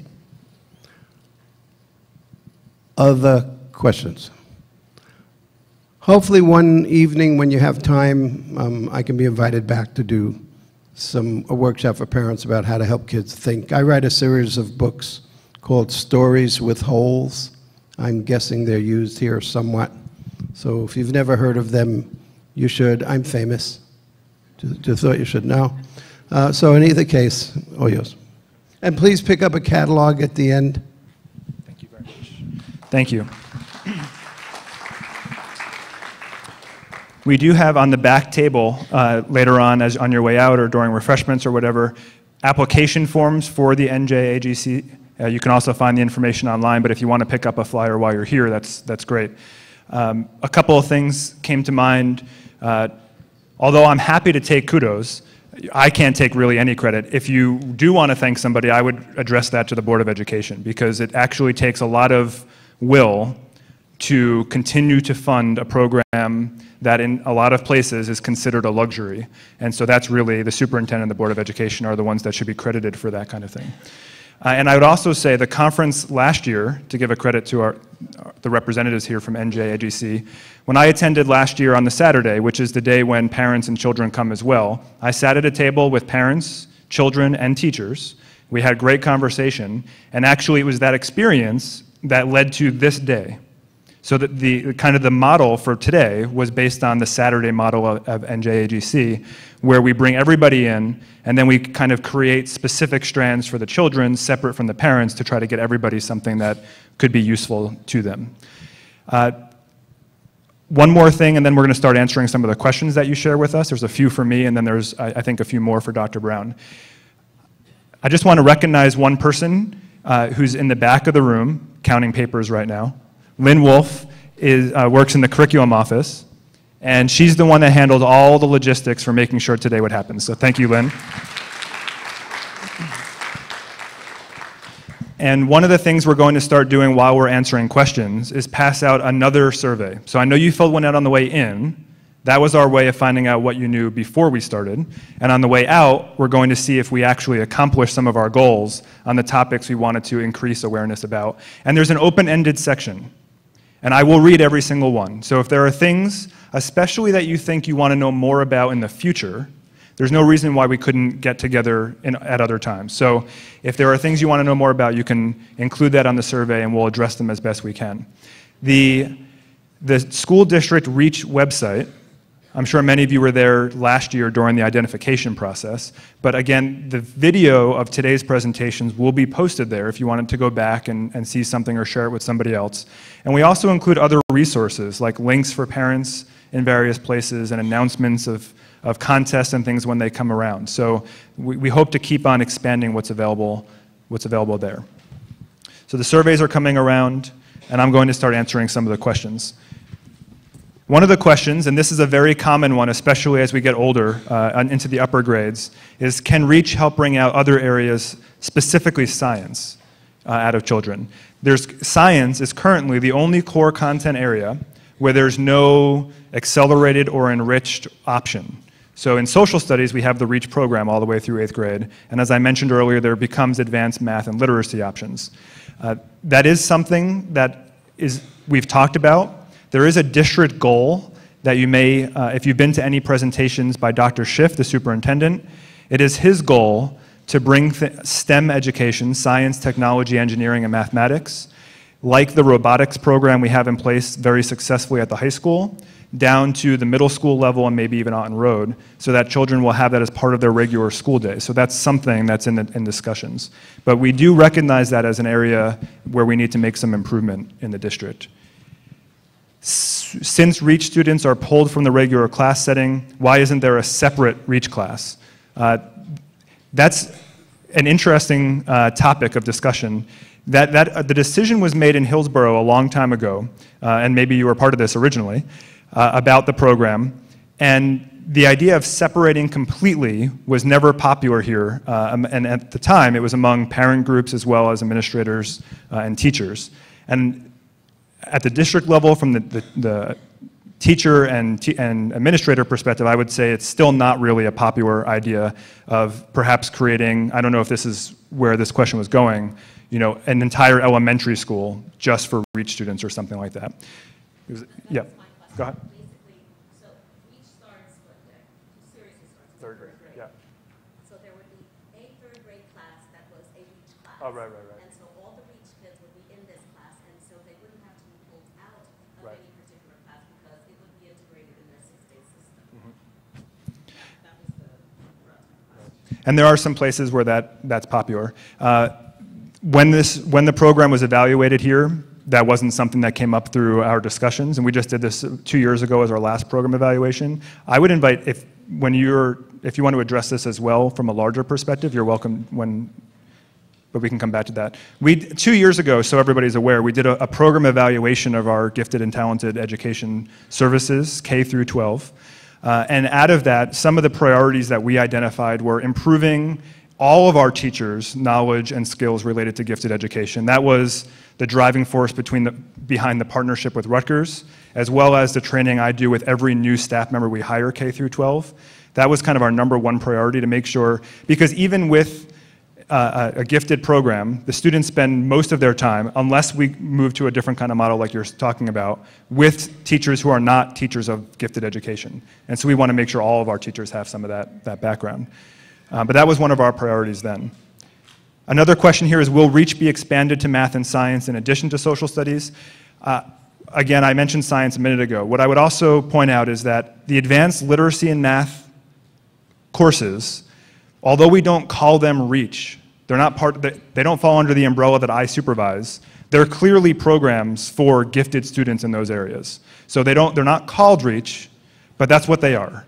And that happens through an identification process specifically related to skills in those areas. So you'll never see them referred to that way, but that's really what they're all about. And they're overseen by the supervisors of those departments. And if you need help finding who those people are, I can help point you in the right direction.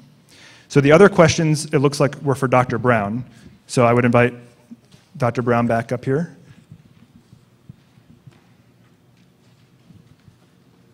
There's 2 more on this card, too, if you wanted them.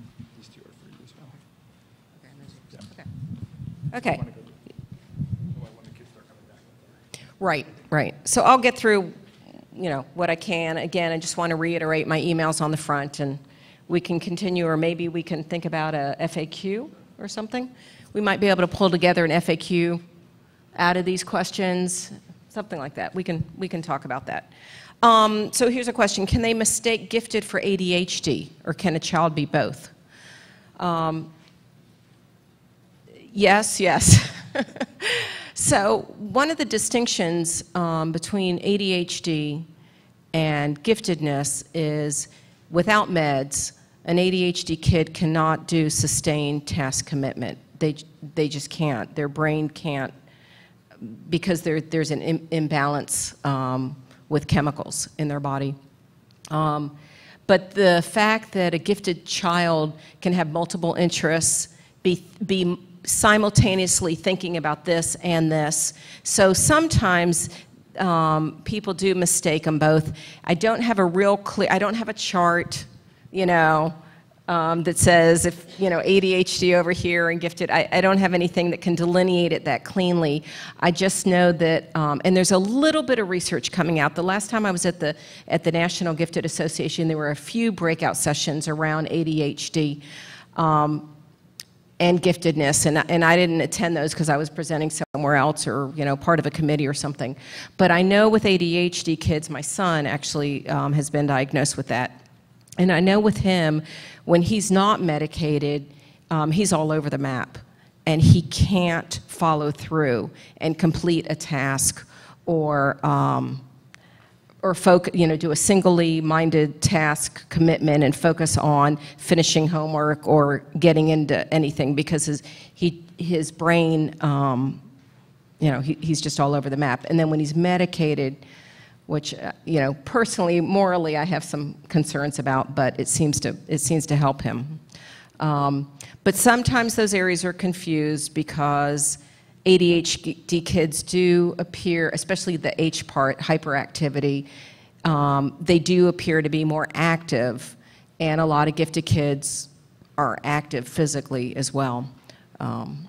But with gifted, if they're not ADHD and they're gifted, they consist, the biggest key distinction in my mind is they can hold on to something and go with that for 45 minutes, for an hour. You can't have, an ADHD kid wouldn't be able to do that without meds. A gifted kid can do that.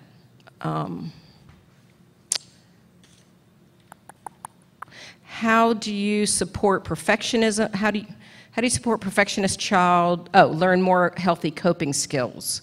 So a child that may be on the side of starting to be perfectionist, and you have some concerns about that healthy coping. So what I mentioned earlier about emphasis on effort versus the outcome or the product, the effort that went into it,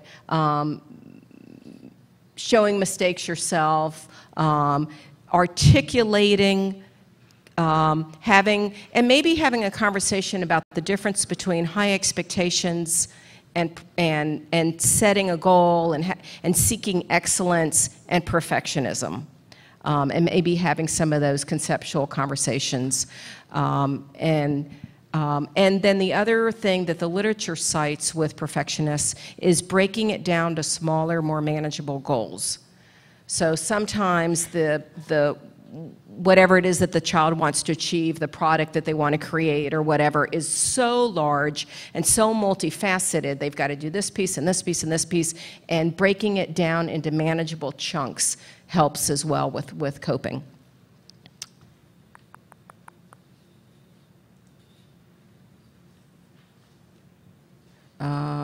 Effort. Oh, question about the parental role in school success and choosing language in parent-teacher conferences. This was really hard for me.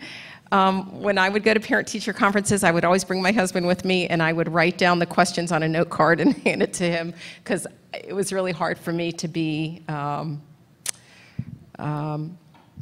rational. No, not rational, but objective. And I wanted to ask about differentiation, and I didn't want to intimidate anybody, and so I would ask. So your role is just like it is this afternoon, is to increase your own knowledge and to be a partner, and choosing language about how can I, as a parent, how can I help support. We both see that my son is really strong in math, and I'm curious about the kinds of things you have, what kind of activities he's engaged in math. I know that there's New Jersey state standards, and I know that there's Common Core standards, and I know you have to cover the curriculum, but can you describe to me ways in which you're extending his learning? And then, have that conversation. What can I do in the home to support that? So it's using that partnership conversation rather than the adversarial conversation. How can we work together? You've noticed that he has poor time management skills. I've struggled with that as well at home. Here's what I'm doing at home. I'm giving him, smaller time segments, or I have a place where he does his own homework. Are there ways in which the classroom you can modify and help with that? Or can you, I'm doing this at home, and what are you doing in the class, and can we, you don't want to make, you want to make sure they're not contradicting each other. So a lot of it is just being inclusive and being partners. The other thing I will say, though, if I put on my parent hat, I mean, if I wear the other hat, sometimes if you're a parent and a teacher, you're afraid to, you want to take the teacher side because you know about teaching 25 kids and having to differentiate. But I have to tell you, asking questions, when I was in Nashville and I was presenting on a study that we did a program evaluation in Nashville, and so I was sharing with the parents the results. And one of the qualitative responses from parents was they felt pushed not to push. So when they started asking questions in the school system about identification, about services, what are you doing to differentiate, how are you supporting gifted kids, I have a high science kid, what are you doing for him, they were told, stop, you know, don't push, don't ask. You're one of those pushy parents. And a lot of gifted kids, a lot of gifted parents are afraid to ask the questions because they don't want their kids to be penalized. They don't want the teacher to be like, oh, you're so-and-so's kid, you know.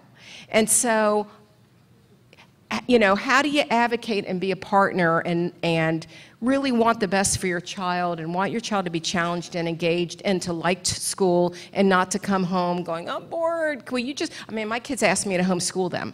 You know, would you? I'm like, no, I'll kill you. You know, I'm not, you know, I love you too much, no. And so, where I was going with that. But, you know, just to leverage those partnerships and not to, and to advocate your child. Not every teacher is going to be stellar, but there's ways in which you can, you know, maybe suggest something. And this is probably terrible, but I had some activity books that had been done on gifted kids that had been developed and piloted and had outcomes that if you use this, it really does make student achievement gains. It is appropriate for gifted. And so I would run off some of the activities, and I would go to the teacher and say, well, what are you doing? Talk to me about social studies. And here's a graphic organizer, and here. So then my kids would come in and go, Mom, did you talk to Miss Smith? You know, and did you give her this?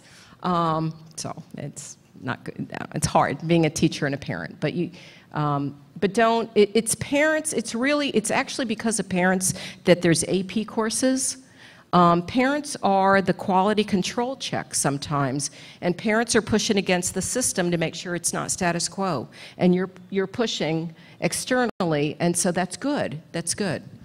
I mean, you want to do that, but you want to do it in a thoughtful manner. One of the things Nathan mentioned about the New Jersey Association, I'll just kind of segue here, what some other state associations do. North Carolina is one of them that's really big in this. They get parents and they help with legislation, and they have a legislative agenda. And so when you're asking what does the association do, it depends on the state and it depends on their priorities. Some states, the association pushes for legislation and funding. Some states, it's more of a information and getting the kids together, or getting the parents together through conferences. Other states have like a newsletter with activities. Another state I know, they compile a booklet of like summer opportunities for gifted kids. And they pull together a synthesis of resources and activities and summer opportunities, like a STEM science thing in the summer, and they send that to their membership, to their parents. So different organizations have different priorities, but being involved is really helpful. What do you do when a child finds flow in a limited set of activities? So they're reading one type of book or video games. That's fine. I mean, it can be a single set of activities. It can be a broad thing. But flow is where they are cognitively engaged, and you know, and that's good. What do you do? I mean, I wouldn't do anything really. The distinction between gifted and savant. I'm not sure, you know, I'm not a developmental psychologist, so I wouldn't know. I just know from what I've read, even when you use the term gifted, it's a heterogeneous group. So you have everything from above average or high ability, or there's different terms out in the literature, to radically, I guess, more like a savant. What I understand with savants is they have one specific area of expertise that they know really, really well. And at the extreme level, there's if you're interested in like highly gifted students, or I don't even know what the term is called. Mirica Gross in Australia does a lot of research with radical acceleration, where gifted kids that have scored like a 180 on an IQ or above, and they've been grade skipped, like 4 grade levels. And some of her research about radical acceleration and severely and profound gifted, I don't know what the term is, radically gifted. There was a researcher in the 1940s, Lita Hollingsworth, and she was in New York, and she did a lot of research about highly gifted students as well. So there's some, and I don't even know if schools can respond to those kids. I don't even know if the way school is structured with different grade levels and kids are they're placed chronologically. I don't know if a school can even respond to someone that's like that, that's highly gifted. I've only taught one kid in my life that I would consider off the chart gifted, and he ended up getting he graduated high school at 14. I mean, I think they grade accelerated him a couple of grades, graduated high school at 14, got a triple major. He's now like a theoretical physicist. Got a triple major in Chinese and physics, and just unbelievable. And what was interesting about him is when they grade skipped him, they placed him, so they put him from middle school into, I think, his senior year. And they just kind of tested him. He kind of tested out of everything. And they placed him, so, he was, I don't know, 13 years old, and he's sitting with seniors. And they were asking him advice. I mean, and he was actually, for the first time, some of the issues, there's also a report called A Nation Deceived. It's on their reading assignment, and it's about acceleration and the history of acceleration and the longitudinal research that supports it, and there's 24 ways to accelerate, et cetera, et cetera. But for some kids like that, like Jeffrey, when they grade skipped him, some of the concerns were social emotional. How's a 13-year-old going to handle it with a class with 18-year-olds, or how's this kid going to handle being in a college classroom? And for the first time, he had friends, because cognitively, they understood what he understood. And he was like, oh, you have the same questions I have, because the other 13-year-olds were just not even close. There is a program at the University of Washington, in the state of Washington, University of Washington, and where they have taken highly prodigious, gifted students and compacted their high school experience, and I think it's on the campus of the college. Nancy Robinson is the researcher in charge of it. And they go to high school for maybe 2 years, and they get all their stuff in 2 years, and then they just move into University of Washington. So they've accelerated it. So interesting research around radical acceleration and highly gifted. Would a schedule help a gifted child with his time management? Sure. Any kind of schema. Gifted kids can handle schema and frameworks, and so any kind of thing that you can help organize, an organizer, a web, an outline, any kind of thing to help them help themselves. So yeah, a schedule, a quiet place in the house, any kind of tool to help them. Those are the reach questions. Why are gifted?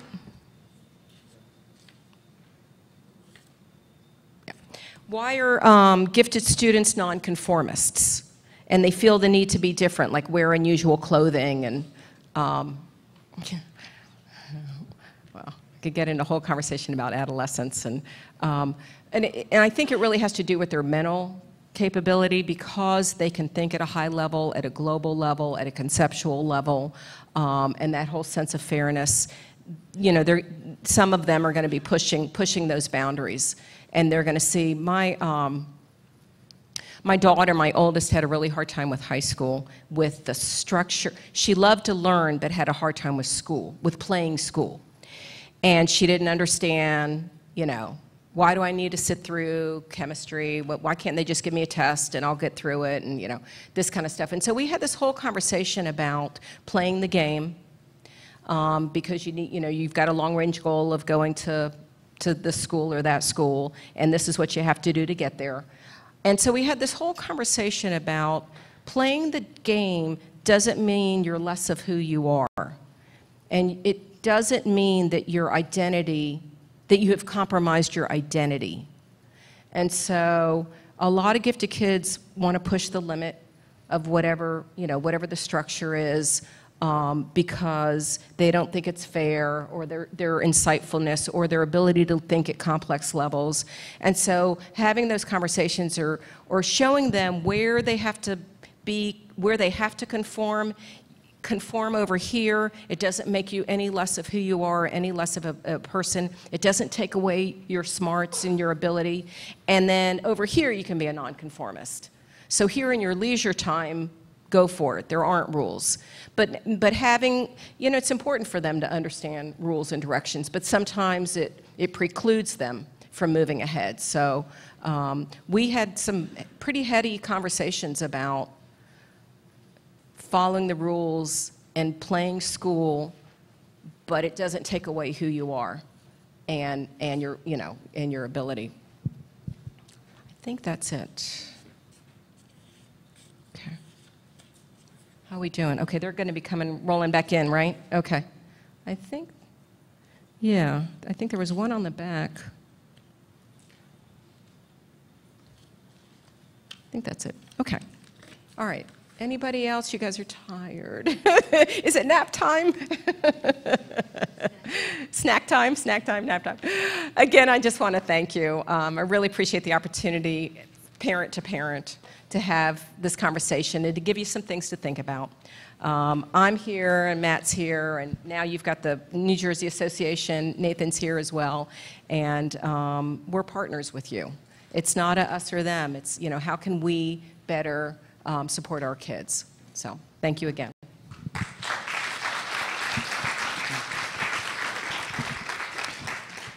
And Nathan wanted me to remind you that he will be here, should you be here, later on at 3:45 or so.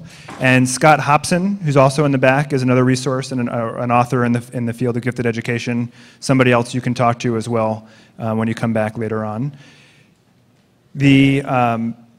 On the website, we have a frequently asked questions section, which is mostly about identification procedures and things, but I will go through some of the questions and continue to add things to that over time as we get more questions.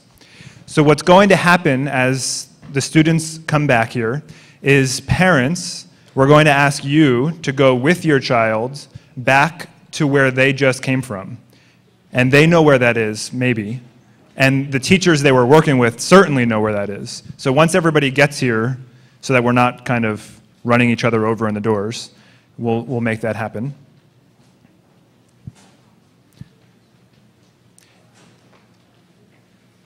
There's not a lot of smiling coming back. What happened out there?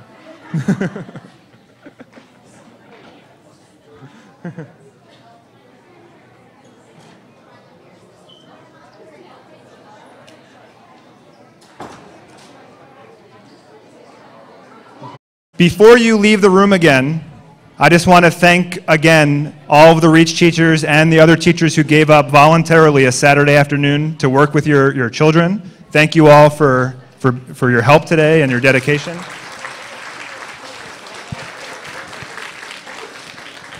The parents are really scared for what you're about to do to them. So parents and students, you're going to head back out. Thank you so much for being here this afternoon.